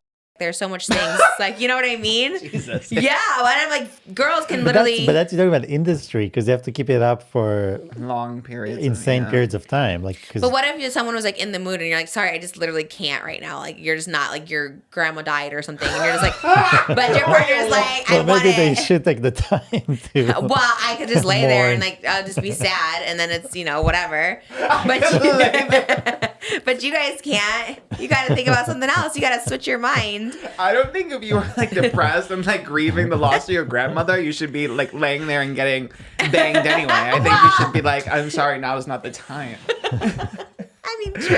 But I guess it could be like, I think okay, you should I'm just comfort gonna. them and. But what if you want to, right? Like, what if you want to, like, your grandma just died and you're like, this will get it off my mind, but you physically can't because you're like, it's on my mind. Like, that sucks. I don't think you should be having intercourse. I think it feels that's better. Sometimes you're just like, oh, okay, I needed that. That was good.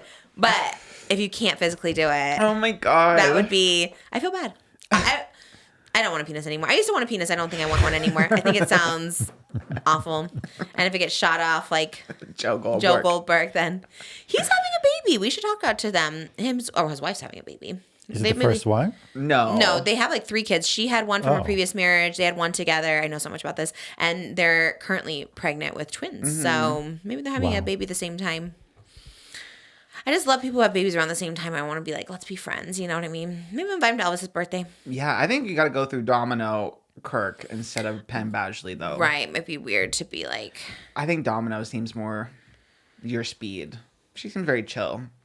Yeah, that's true. Her sister is the one. You know that meme that's like, what the hell? Sure. No. Have you seen that meme? From what show? Her, What the hell shit? her sister is Jemima Kirk. And she was the in little girl that was. No, not little What girl. little girl? Adult. No, now she's old, but Oh, was she a What the child hell, star? She was sir? in the show Girls on HBO with Lena Dunham. Do you remember that show? I feel like that was before. Like, I know when it was on, you were not in a. I will tell you, I did see Girls, and I did not like that show. That's what I was gonna think. Yeah, I like don't the know L if it word. was- Girls. Girls know. Well, that makes sense. Yeah, okay. Girls was crazy. Yeah, but anyway, her sister was in that, and I don't know. There's the meme of her. You know, people say like, "What the hell?" Sure, like people. No, I never heard that one, but that's her. Yeah, she does she did an Instagram Q&A where I forgot what the context of the question was, but she was very like nonchalant. There's two memes. There was like someone asked her for advice about like being embarrassed when you do things in public, and she said her reply was, "I think you guys think about yourselves too much." And then the other one, someone asked her if she would ever do something. She's like, "What the hell? Sure." Oh, just like an interview. It wasn't from the show. No, it was like an Instagram Q&A. Like she just responded with a selfie and wrote, "What the hell? Sure." Jemima, what's her last name? Kirk.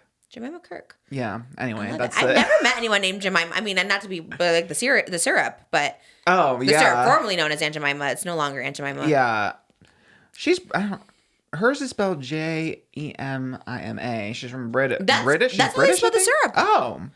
She was named after that. Maybe. I've never heard Jemima except for the syrup. I honestly, I like me either. it, But I also have never known a Domino. So their mom was just. That's crazy. Yeah. They just love food. Dominoes, Jemima, syrup. Maybe. I kind of love that. Domino, I'm not going to lie, is such a good name. It's a if we were good sponsored, name. Remy Ashton got sponsored yet again. 10. I counted 10 on her TikTok. This better be the end of that deal. She better have a 10 TikTok deal because, like, what the hell? 10 Domino's sponsored TikToks of her just eating pizza. Oh my God. I couldn't be more jealous of anyone. Oh my God. I know we need to stop mentioning Domino's. Everyone's like, don't give them free promotion.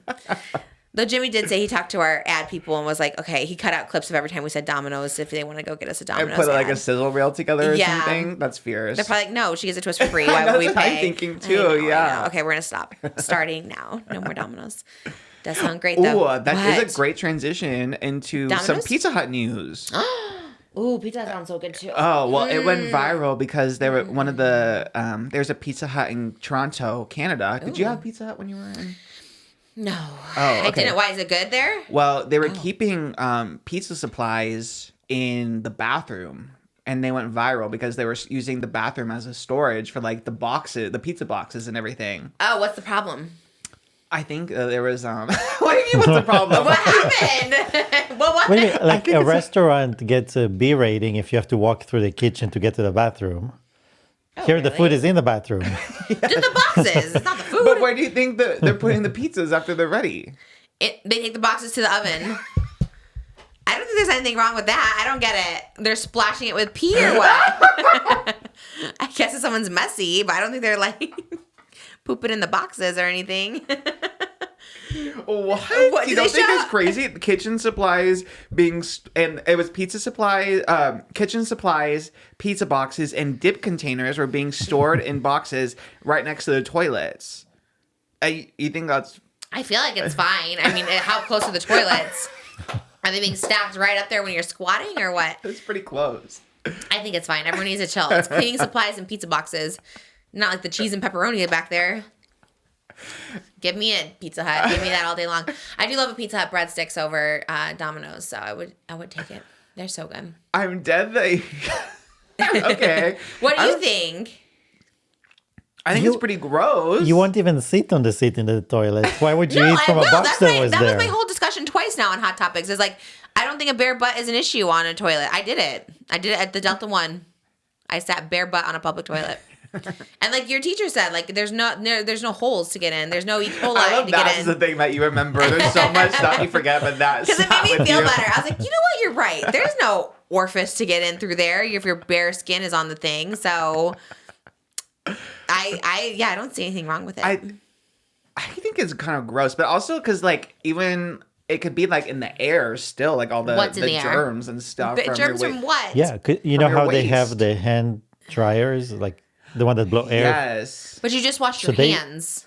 No, but they found out that that makes it even worse. Like the whole room, all the bacteria just flying around. I will in say the room. I do prefer a paper towel over a hand dryer. I know. Sorry to the environment, but I think they did a study. They showed like how much your hands get dirtier after using a hand dryer. Yes. So what do you do in those situations with only a hand dryer? I just use my hand, my like So you hands have or a wet whatever. shirt. I'd rather have that than get my hands all. How do you open the door? I usually will do like a pinky or something at the handle. But I like when they have the ones where you can open it with their foot. I think those are fun. They need to do more of those. That is crazy. To have to open up a door after you just like wash your hands. Yes. And I was at the gym too. I've seen people use the hand dryers for every body part you can imagine. And what gym do you go to? They do in the airport. I see that too.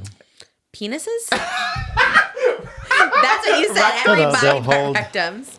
What? Like people take little showers in the sinks and then they dry themselves on the. What? Why are they showering in the sink?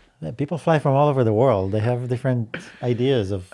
There's water. You shower. In the airport sounds not hygienic because they have them in like first class lounges, like showers. Yes. And I still like, and I see people go in there. And I'm like, I don't know. Well, I don't think they flew first class. Well, I get that, but I'm also still like, what? Even first class, I wouldn't be like, let me go in that shower. Right. So definitely don't have a pizza box in there. T, I was shocked that you'd probably be the freaking manager being like, yeah. That's fine but like someone coming up being like, hey, Trisha, where do we put these extra boxes? I don't know, the bathroom. Well, they need to hire an organizer to tell us where to put it because where are we supposed to go with these boxes in the overflow? It's kind of wild.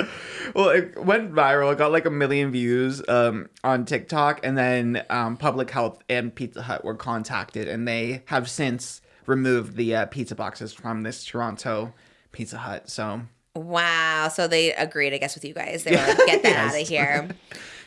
Here's a different question, kind of related, but not. Speaking of organizers, we have a team of organizers coming, 4 people coming a day. They said they could get it done in 2 weeks, their entire house. Expensive. So expensive because there was one that was a little cheaper, but it was like one person and she could come like a day a week. Then there was like a bougie team that comes in with like 4 people and they're like hitting it on the head. They're like, we can get this done in 10 days, your whole house, garage to everything. Okay. Like, do you think, I shouldn't even talk about the order. I should talk about something else, but like in general, like, right, you pay full price for a service. And do you think they should be able to like use it for social media? I'm not talking about the organizers. They didn't even ask. But I was just thinking about this because people ask me like, who did you get? Who did you get? And I was like, God, I would love to post it. But like, do you think if you pay full price for something, let me use something different. Let me not use organizers. Like, let's say I went to a hair salon and, oh, so expensive. My hair salon's like $1,200. But then they use it to promote their business. That's okay?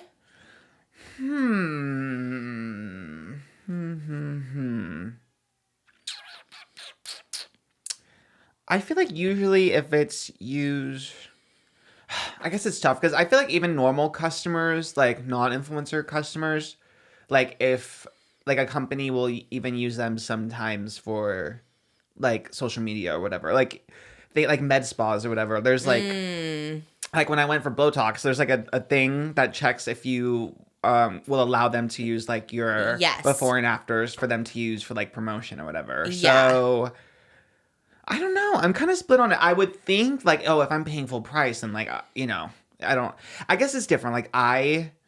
Like you wouldn't post, but if they can post because you're just like a customer and if they post other customers. But I was like in my, like, you know, in my space, because again, not the organizers, but. But this is what you do for work.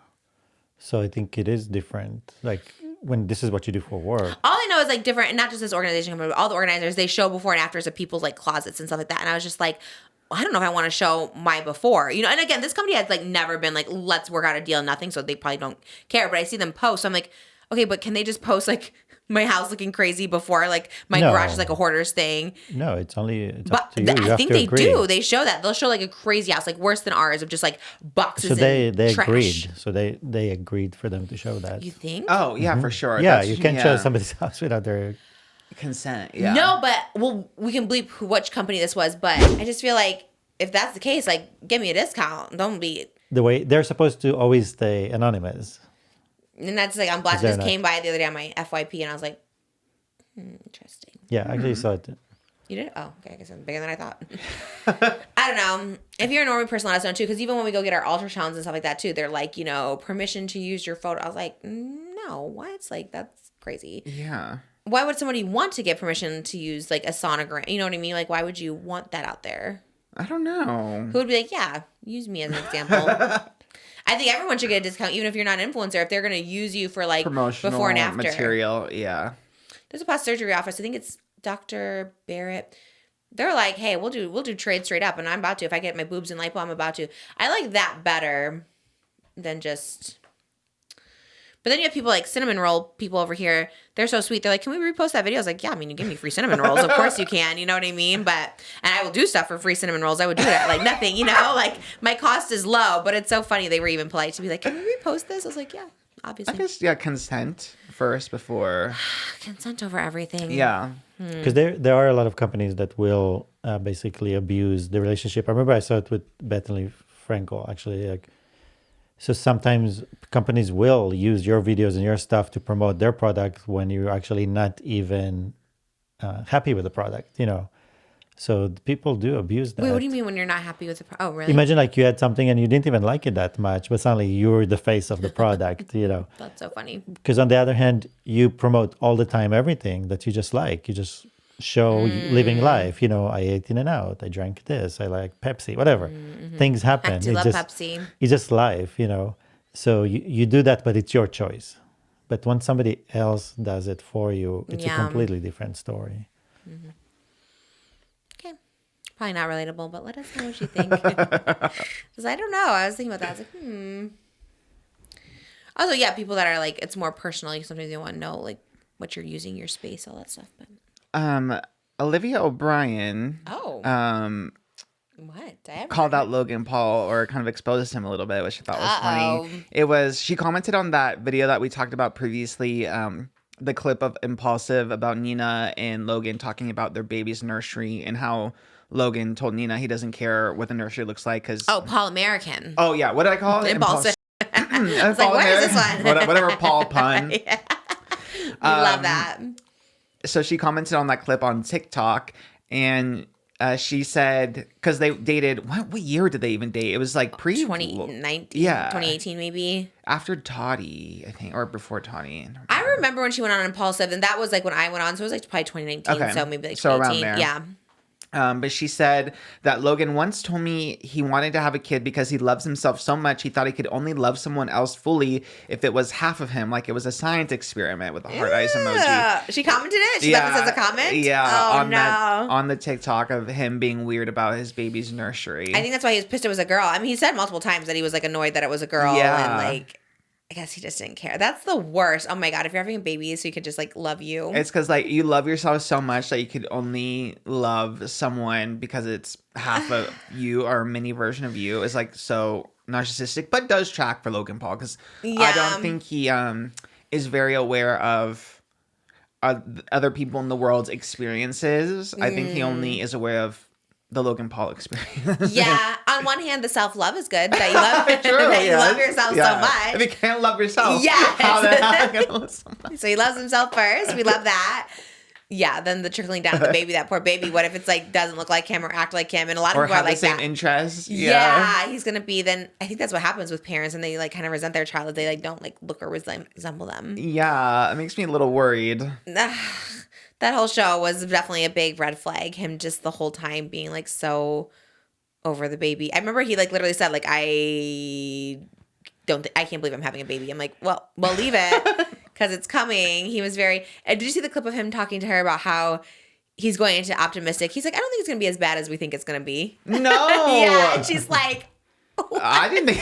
She's like, don't say that. Like, it's my experience. He's like, no, I'm just trying to be optimistic. Like, oh, and then she tries to clarify. He's like, no, for me, it's not going to be as bad as we think it's going to be. And she's like, okay. Like, he's just so, I would say dumb, but I guess he's smart in some areas. But there's some areas where he's just so unbelievably, like, ignorant. And you're just like, it's just crazy to put on a reality show because there's so many people where you're like, oh my God, I can't believe this person's going to be like a parent. Like, that's a good example of it. Like, you're worried about yourself during childbirth, the person not giving birth. Is this like, baby born yet? Yeah, the baby's here. Okay, because in the delivery room he was promoting the feast or that feastables, part, right? yes.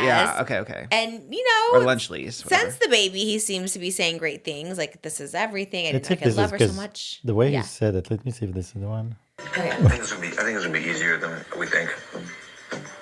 For me. I definitely don't think you should say that. What? That it's gonna be easier than we think. For me, I feel like I'm gonna be able to keep you calm and apply the pressure and do the techniques pretty well. I think you're underestimating the gravity of what labor could feel like and be like. I don't think it's gonna be easier than we think either. I'm trying to have a positive outlook on it. But please don't misconstrue that as me saying it's going to be easy. Guess we'll find out. She's like, She's over it. I so, guess we'll please find don't out. misconstrue me saying when you said it's going to be easy. I cannot.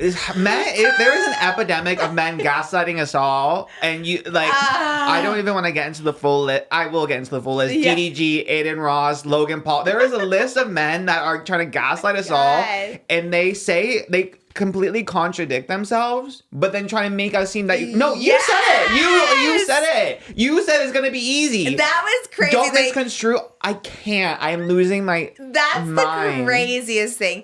And he kept reiterating, for me, I'm like, Whoever thought it was going to be hard for you. yeah, what? And to keep you calm and to apply pressure technique. I'm like, what are you talking about? She's like, don't say that. I think you're like not thinking fully.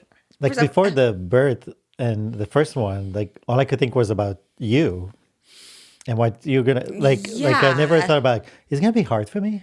It's gonna be easy for me. I'm like, no, same. It's just. I think about you all the time, and it's like the one situation where you like never think about the other person. You're like, well, because you have to think about so many things, including surviving the birth. Like that's like the biggest thing. Like, how are you thinking? Like for you, like it's something that's such a high risk. It's like the only thing in life that you go trauma to, where you like could potentially die, knowing going in, but you do it because it's like that's like life and what you're doing and what you're risking. So to have your partner be like, it could be easier than I think. I'm like, it could be a lot worse than you think too. So I don't know. I think if she was the one saying it, like, I'm trying to keep positive, of course, that's a beautiful thing. If Moses was saying that, it's going to be easy. I'd be like, don't even. I'd be so annoyed. For me. I can't even imagine. I guess they showed the birth. I haven't seen it. I can't imagine. Knowing how little we do, and like we really don't do much.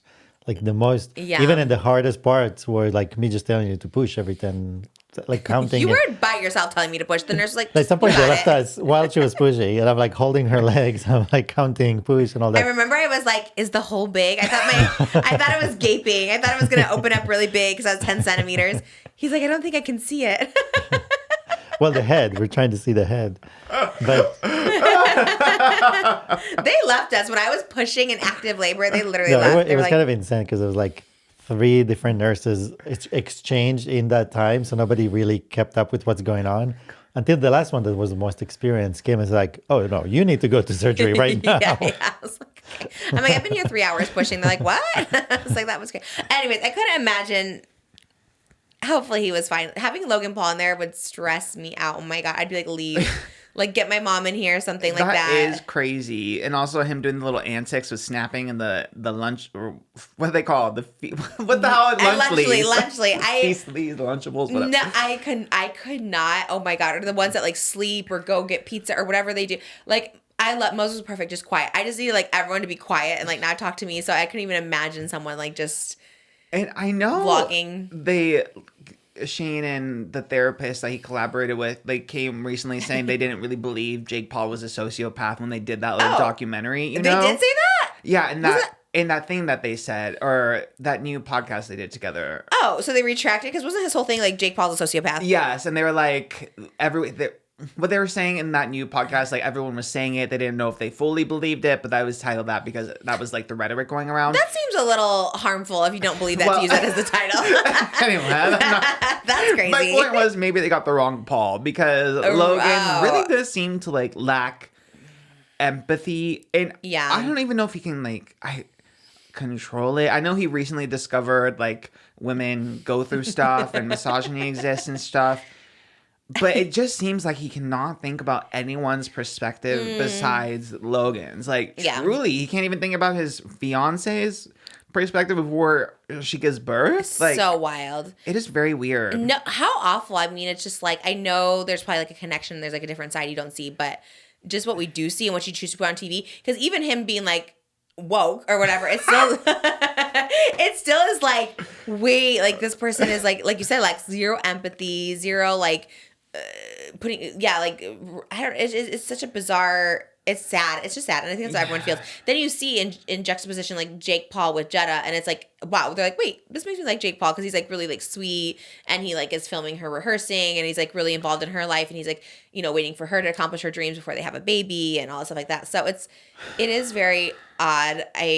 And and we talked about it before in Nina, an interview after she's had the baby, when Jake and Jetta got engaged, like, what advice would you give them? She's like, wait to have kids, you know? And it's like, and it's just sad because when you realize your partner is not helping you through it, oh, like that's tough. Yeah. You could have the nannies, the moms, everything, but if like the other parent isn't involved, it's like devastating. Can you imagine the videos of Logan after the birth? Be like, I did so good. I did amazing. I did that. Look at him. And he's holding the baby. He's like, I did this. The baby's here. God. Yeah, I mean, hopefully after I was like excited and proud, but I don't know. It's kind of. Yeah. I'm sure there is a side to him we don't see. He's friends with Tana. Tana says, she, that's true. She's nice to her and gives her advice and stuff. So I'm sure there is parts of him we just. But you're not having a baby with him. And it's crazy. And Nina is like, oh my, I don't know. Yeah, I think it's a learning curve for him. I think this is all new for him. The idea of being there for somebody else, having a partner, but that's a scary. Female partner, like and just having a child right away when it's like new to you to care about someone else. Like you're just learning to care about someone else, and you're having a baby. Well, was it by choice? I don't know. I mean, like, I don't know. Like, I don't know if they don't know. planned it. I mean, but because they did say kind of like to the other. Like, I think he's smart enough to know because obviously he hasn't had a baby before. You know what I mean? True, There's lots of guys that just have these babies and act like, what is happening? Like, I don't know. But I feel like I think he's coming with good intentions. He's just so behind. He's so like with the stuff he's talking about. I was probably 12, 13 when I started realizing. Yeah. You know what I mean? Like he's so behind. Stunted, yeah. In understanding women. Hopefully he's adjusted to being a girl dad. He'll be fast. They should do IVF. If he wants a boy, they should just like, that's what I always think to anyone who wants like a specific gender, like just do IVF. You can choose the gender and then you know for sure you're getting a boy and let life give you what it thinks you should I don't have. think there's anything wrong with that. I think if you want to pick a gender, but it's like, yeah, to leave it by choice and get mad if you're having a girl is wild. I wonder if he believes in IVF, like genuinely. What do you mean believe in it? He's so like. Is he Christian? I don't know. He's just very conservative, and I feel like he's like again. This is just me based off everything else I know about Logan Paul. I feel like you're not gonna stick something in her and get her pregnant. I am. That's kind of the vibe he gives me. There is an anti-IVF movement out there, isn't there? Or maybe it's confidence. Like it will be like, no, I can do it. I can deliver a boy. Well, you're gonna be sad if you have 6 girls and no boy. You're gonna be like, oh my gosh. I mean, and that's just me speculating, fully. So he doesn't seem like someone who believes in science necessarily. Yes, very that, yeah. I think the best thing that can happen to him is have a baby girl. True.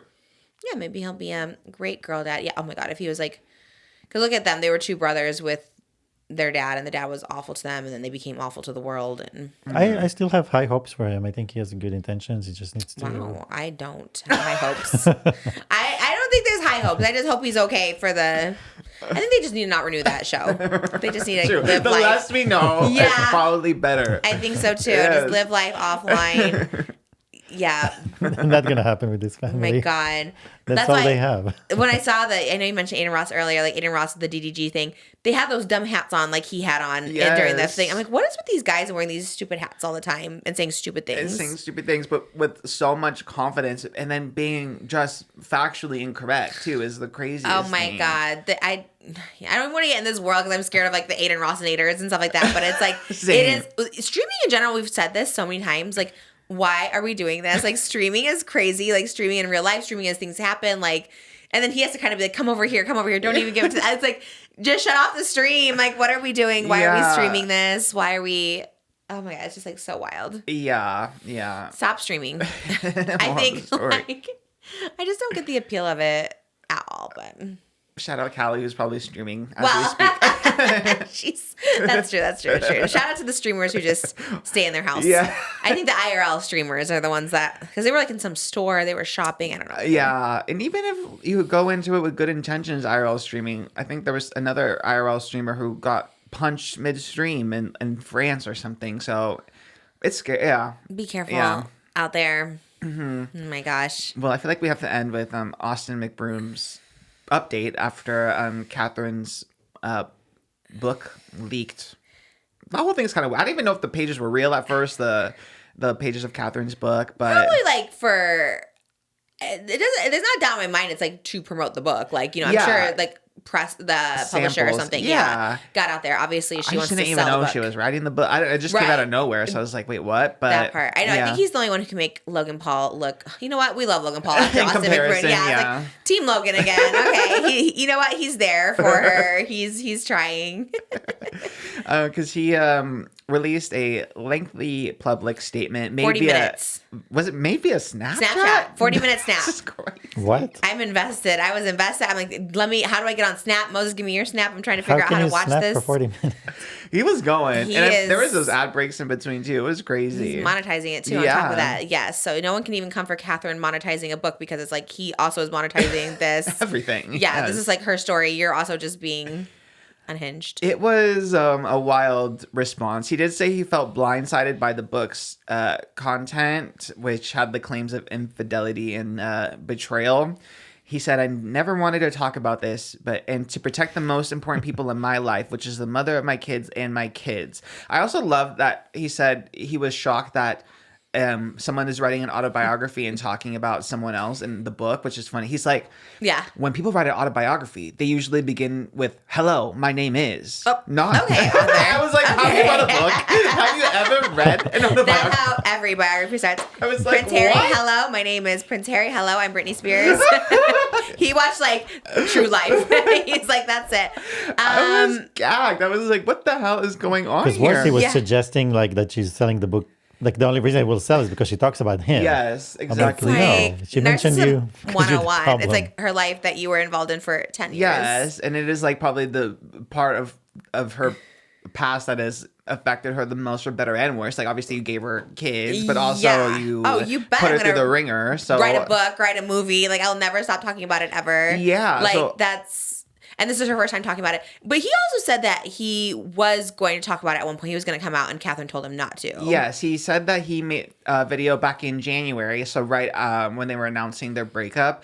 And in this video that he recorded and edited, I guess, he was going to confess his like infidelity and that he cheated and stuff, but he recorded a conversation with Catherine. And I don't know if it was like if Catherine knew she was being recorded or Probably not, is my yeah, guess. because anyway, he recorded this conversation and he ran the video past her, and she told him to not post it because he would end up getting dragged because of him confessing to cheating and stuff in the video. My theory, and this is not a bad theory against her, is I would also say that if I knew I had a book coming out, I'd be like, Yeah. no, don't Don't leave that. do it, Yeah, yes. leave that for me, babe. You know what I mean? Like, and I love her for that too, because he is so dumb. So he's probably like, wow, thanks, Catherine, for looking out. But she's so smart. She's like, no, you're going to get dragged. Let me drag you and have people whatever. And as she should, because the one who should monetize and profit off for being cheated on is the victim, is the one that was being cheated on. It's like, you're going to do that to me. At least let me like get my bag off of it. You know what I mean? Because that's like the very least of it all. Like, Yes. And then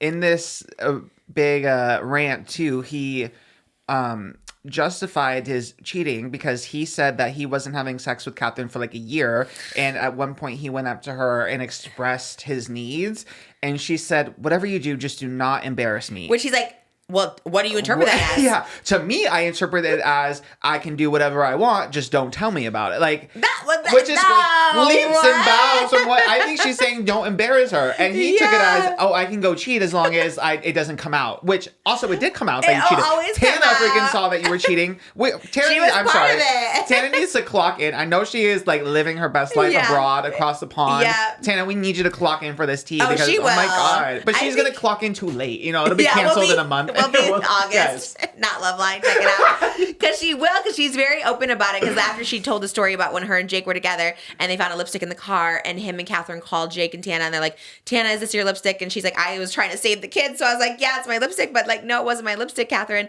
because it's been obviously rumors forever that there was like cheating, like obviously Yes. Austin's brother, and like all these people have talked about it. So I guess Catherine didn't like want it out originally, but I mean, yeah, the cheating of it all. Yeah, it's just so odd, the mental gymnastics to like justify everything that Well, he has done. The just like also the narcissism and how many people, I was so surprised because I was reading the comments and how many people are on his side now. Literally, it's whoever is the last one to speak. Because then if Catherine makes a response, everyone will switch, or the book will come out, everyone will switch. It's the last person to speak. And also, it's like, this epidemic of showing receipts with like not the full context to support your thesis statement. It's like, well, yes, you have a 10-second clip that's going to support what you want to say because that is what you're trying to do. Yeah. You know, like a clip or anything can be argued anyway. To justify cheating is so crazy, though. That's so no, wild. not cheating. Stepping out of my marriage. I love that he kept saying Oh that my instead of I cheated. God, I no. stepped out of my marriage. No, you cheated. Just say what And it multiple is. times, multiple women. She finds out when she's pregnant. She gives birth to the baby boy, their third baby. Just disgusted. You could just tell she's so irritated. He's vlogging, and it's probably like a 10-minute clip of them just giving birth to this baby boy. Catherine does not look at him one single time in the 10 minutes. She is just like over it. You can just tell she is irritated. Like, and I know that feeling when you're so over someone and just like the sight of them makes your skin crawl and you're just like, please go away. And he's like, Dada's here, Dada's here. And she's just like not looking, not smiling. I felt so bad for her in that moment, but also like him, like you're a cheater. You stepped out of the marriage. You stepped out on your like children. Like, you know what I mean? Like if you need sex that bad, that it's like a year drought is like, well, I'm leaving this marriage. I need it, whatever. Then it's like, that's on you. But like divorce, like do something else. Like that's wild. Just interpret it as don't embarrass me. To me, I'd be like, go watch whatever you have to do. Go goon. Yeah, go goon. Goon all day. Goon camel. You know what I mean? Like do whatever. But specifically the don't embarrass me part, as I always say, I think the embarrassing, it's more embarrassing than like hurtful. Like if you cheat, like someone cheats, it's more the embarrassment that you like created this perfect family life and all this stuff like that. So it's like if you were to divorce and be like, we went our separate ways, whatever, go do your thing. But you're doing it while in the marriage and everyone's talking about it. Her sister-in-law and Tana and all these people are talking about it. It just makes her look stupid. You know what I mean? Even though it shouldn't, whatever. It's like his fault. But her staying in it makes her look some type of way, which is the embarrassing part. So I was like, just don't be in the marriage. Just like leave the marriage. And do you need sex that bad? Like a year? Like I don't know what she was going through that year. I don't know, whatever. Maybe she was dealing with stuff. Maybe she wasn't like attracted to him for a year. Like you can work past she was things. pregnant, so they had sex at some point. True. For Yeah, the that pregnancy, part. so that after that it makes sense if she was pregnant and didn't feel like it if something happened before. Like Something, yeah. so it's just odd. It's not like That is odd. That's a good point because, okay, Legally Blonde over there, because it is so true. Because how did she get pregnant if you weren't having sex for a year? Because then she said she found out when she was pregnant. So I was like, well, what the hell? You had to have sex within the past 3 months. That is so tea. Oh my God. He clocked that. Yeah. True. Oh, weird. It's so weird. And then using like Austin used clips of Catherine at certain points calling him her soulmate and her life partner, and it's like she's on camera, yes. Also, Yeah. it's like obviously when you're out of a relationship and then you can look back at it and be like, damn, I really was just like so in it that I couldn't Yeah. see what was going on clearly. And now that I step outside and have like reflected, I look at it differently. For some reason, another one who lacks like any empathy or like any common sense or perspective, it's like as you grow and as you age and as you gain more life experience, you can look at your past life experience with different eyes and different perspectives and be like, oh, this was actually messed up what I went through. Of course. And she was like in this marriage from like a young Yeah. age and in the fame of it all. And so like you don't really grasp it until you're out of it. I hate that excuse of like, well, why would she stay if it was so bad? Why would this? It's like, have we learned nothing? I mean, we see that with so many women now. It's like the Cassie, the everything. It's just like they're in this bubble. They're in this thing. They don't see it. They're not seeing clearly, or they do and they don't know how to get out of it. And it's like their business is tied together. Their house was being foreclosed on. Like everything is like such a unit. It's like, how do you even deal with it? Like the stress of it all, everything like that. And then on top of that, you have this like loser husband that like just is like cheating on you and is like thinking he's the star of the Ace family, which is like family is the star. Your kids are the star. Like, I mean, she put up with like a lot. It's actually so insane. Yeah, the blaming. Oh, I hate that. I hate that he shifted this, that he's the victim. I know. It's so crazy. It's crazy. That's what I'm saying. It's like an epidemic, though. All these terrible men that do the mental gymnastics to make themselves the victims. I'm like, wait, but no, that's not how this works at all, actually. It's so crazy. And people see it. They're like, oh, I knew it. Catherine's a little delusional. It's I knew so this. I was weird. like, that's And then he'd be like, insane. oh, I'm just so like concerned for my kids right now. Were you concerned when you were cosplaying as poor and doing a lemonade stand outside of the Topanga Mall and living in a trailer and act like pretending to be like mentally unwell so you could make a bag off of Snapchat off of your making a whole circus? Like, Yeah. how are you all of a sudden now going to be like, oh, I'm just concerned and worried for our kids. Like, I can't believe my kids have to see this one day. You've already put your kids through a lot of embarrassment that they have to look back and see, oh my God, my dad was acting a fool just so he can make millions of dollars out of Snap. It's not even like he was broke. He was just trying to get richer. Exactly. And you started the embarrassment when you cheated. Like, that's the embarrassment. That is the embarrassment. You have a family life, a family channel. I love my wife. I love my kids. And you cheated. Like, you started the embarrassment. Right there is the first thing. Like, that's so embarrassing. That'll always be the most embarrassing you've done, beyond the clownery of it all. Like, that is the most embarrassing thing. And so, yeah, when people say that, oh, it is like the Joel Goldberg effect. Like, oh, my kids. I care about my kids. Well, don't be having sex with Bronte upstairs in your apartment. You know what I mean? Like, that's crazy. That's just so wild. I hate that excuse. If you're a cheater, you don't care about your kids, period. If you want to be out of a relationship, fine. If you're a cheater, you don't care about your kids. You know what I mean? Like, it's just crazy. And then him trying to look like Catherine was cheating because she went like on a spiritual journey. Oh, and yeah. then he showed these receipts. He's like, I stumbled upon messages between Catherine talking to someone else who she says she met on a spiritual retreat. Let me show you the messages. And I'm like, damn, it's going to be something really sexy. And it's just like showing photos of auras. It's like different photos of auras. And he's like, what do you guys think this means? What is this language? What is this language? What? I'm like, man who just discovered like spirituality exists. He thinks it's a fetish. It's like, what? Oh my God, he was so... It was like a sex tape on his phone. He was like, what is this? He thought it was the smoking gun. Yes. Like, he is like, and you could tell he's so serious. She's like, what's this? Like, That's her trying to heal from what oh she's my been God, through. that part everywhere. It's just like It's her crazy. healing journey is like, I don't know how I would come back from that. Like, my husband's I mean, we have 3 kids, little kids at that. You just had a baby. Your whole like life is based on you being a happy couple. You can't even tell your mom you're so like, what do you do? Like, you have to have some sort of healing, some sort of spirituality. Honestly, I'm with her. I'd also be like, I'm also the Virgin Mary. Don't come near me with that penis. You know what I mean? Like, I feel her in so many ways. I'm glad she found some spirituality. Otherwise, she'd probably be in the cuckoo bin or something like that. Because that would send me. That I'd be back in a mental hospital for sure. That would send me. So I'm glad she found some sort of guidance. So crazy. You know, when Dr. Drew was here, Yeah. and you asked him about his marriage and all that and stuff like that, and he said that, because you asked him, like, did ever anything happen ever outside of the marriage and stuff like that? He's like, no, anything that I would do outside of my marriage will be a direct attack on my kids and wife. Yeah. Like, that's the way to see it. Like, you're actually actively harming your kids and Of your wife. course. Like, he said, like, an attack on my kids and wife. I was like, wow, that's the best way to say it. Because that's why when I look at somebody like that doing that, when you have kids, you're never the victim. Ever. No, never. Ever. So You're her finding attacking your own spirituality, family. because then it became this whole, then it's like the whole ayahuasca thing. Then he starts being like, we're in a good place, but also trying to take full custody of my kids. It's like, what is happening? Like, what is going on?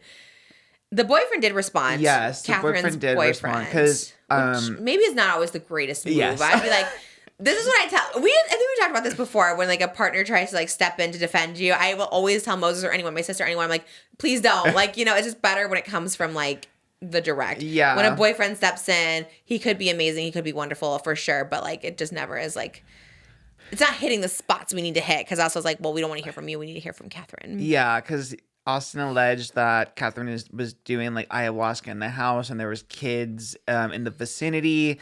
He alleged that there was a 12-year-old kid also doing ayahuasca with Catherine and like this group of people. And then Catherine's current boyfriend released a statement saying it was not a 12-year-old, it was a 17-year-old. And I'm like, I don't know if that's... Yeah. I don't know. Oh, that's not. I was Yeah, like, we didn't need okay, a clarification You of- are losing me here a little You bit. are- that is a I'll give it to child. Austin, yeah. He ate with that. But I know. I was like, what? He's like, actually, he was 17. Damn. It's like, ooh.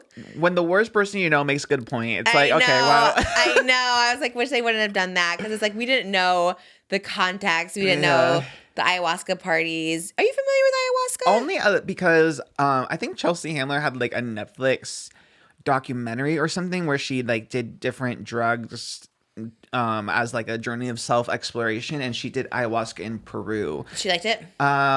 She did get kind of sick. Like it did seem intense. Like when Yeah, she some did people it. throw up. Yeah, she threw Well, up. everyone. Yeah. That's the point. First of all, there's no ayahuasca parties. It's not a party. Well, it looked like there was. There was a No, big group of there was people. a big group of people. It's maybe a gathering, but there's no party. Because you drink something that is like a mud, basically. That's what it tastes like. Ayahuasca expert over here. And then Moses. it makes you. You've done it. It makes you sick. Like it's a spiritual journey. Like you are going in your mind through existential things and whatever, and each person has a different journey. But let's say if there's something toxic in your life, like you think about it, you feel it, and it materializes into something that you end up vomiting out of your body. So it's almost like cleansing. So there's a lot of vomiting and purging of different ways, and it's hours of that. There's no, there's no parties. There's no, and you on your own. Like it's not like no one guides you through it. You're just drinking the mud. There's a guide, but I'm saying like it's not like any other drug that you're in a cuddle puddle or end up in sex with somebody.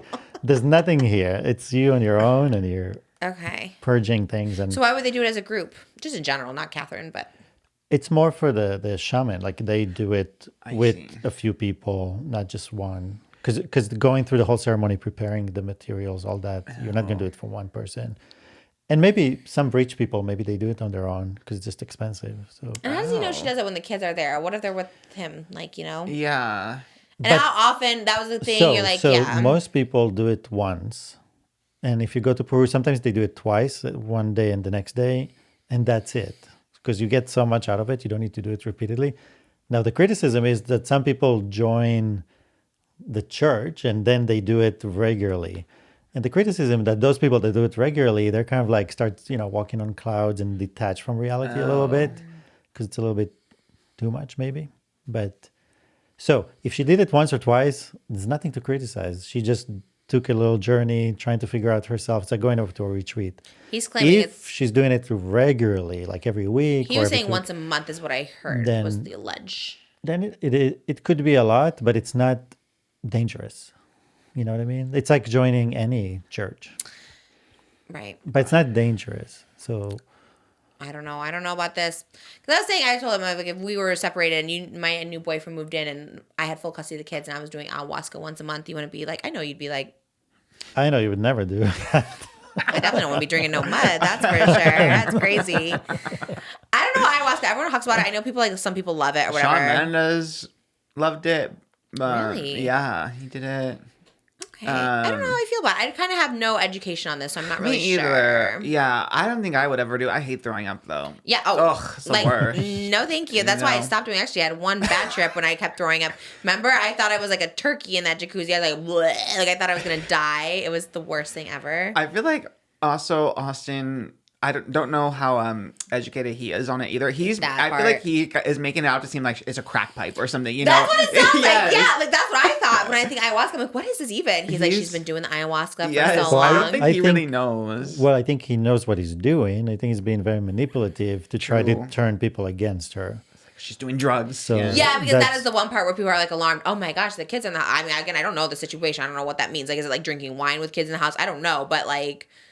Regardless, he is, what is that called where you do like a little sidestep? You're like, okay, pivoting? this is the issue, but like, what is it? Like, is it pivoting? Yeah, like pivot, deterring, something like just trying to be like, don't look over here. Yeah, just be like, well, now it's the kids and now I'm worried and now she's doing this stuff. So he's like really reaching for stuff. I hope she does like a press tour and she can talk about it. I hope she waits till the book comes out because like we want to hear about all the juice, but like do a little press tour so we can and it's read not about that far away. I think she said July. Yeah, I'm rereading that postpartum. Gonna be watching it. I feel sad. I've been watching so many TikToks and I'm just like, God, that is like so awful and so sad. Like, the whole thing just falling apart. But she seems happy now. Yeah. It's just odd that now that you're absent, you worry about what's happening when you're not there. Like, you should have been there. That's the part, yeah. Like, you didn't have to be this way. And you were fine enough to go bring pizza to our house the day before. So what? Wait, what? That's what he said. He's like, I thought she was my best friend. I'm blindsided by this.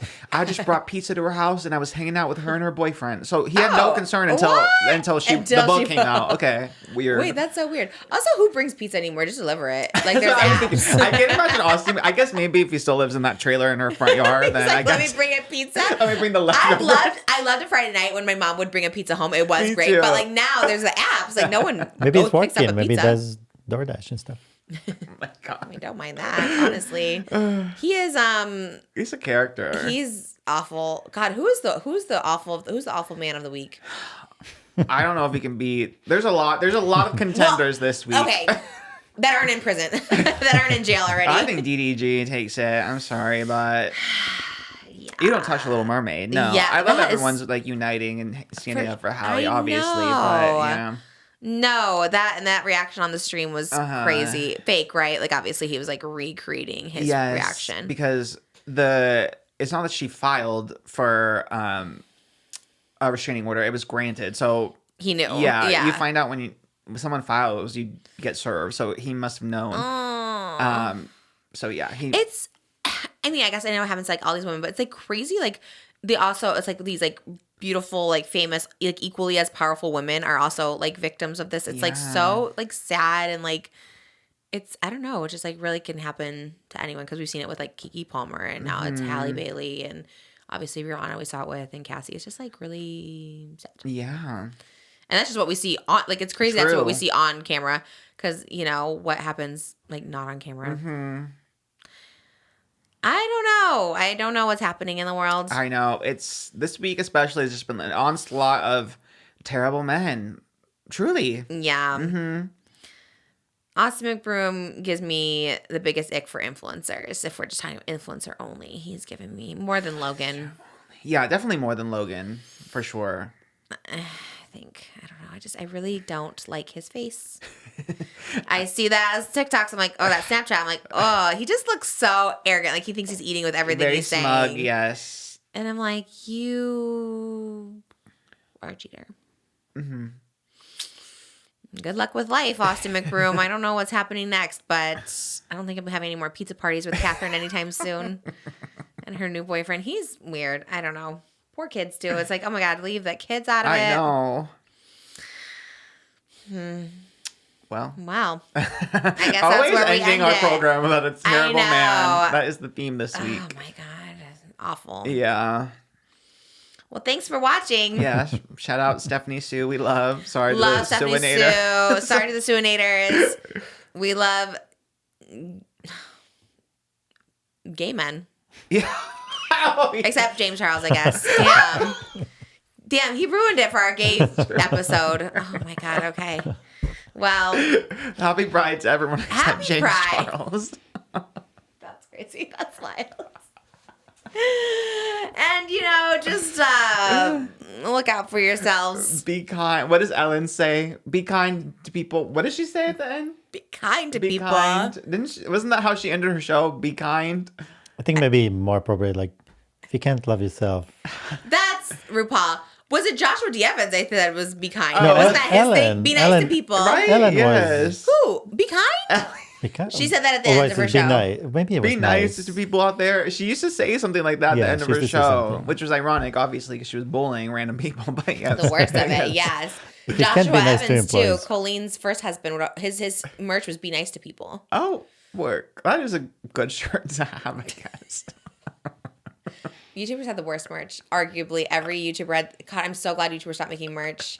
Philip DeFranco would have one that said sports. I was like, what? You're a political commentator. What does this mean? Like, or when they had nothing to do with anything, when they just went and got merch, it says like hashtag blessed. So I was like, okay. Shout out Scotty Sire, anti-Scotty Scotty Club. That was Just knocking off anti-social social club. Please never tag me in another Scotty Sire video again. Dominoes, sponsor us. You guys will be at patreon.com/justtrish, trying new Frosties and digging deeper into dubious men. We love you. Oh, Moses, the shirt. You wanted to say the Amazon shirt? You posted. No, you did your this. shirt. Oh, my shirt. He went like this. I was like, Amazon, justtrish.com. Where's yours from? I actually don't know. I like it. You look like a dad. Is the gender reveal? Yes, the blue is This still is going an strong. Easter egg, yeah. We all have the blue. All right, love you guys, and we'll see you in the next one. See you soon. See you soon, Sacramento. I'll be there Friday night. Okay, bye.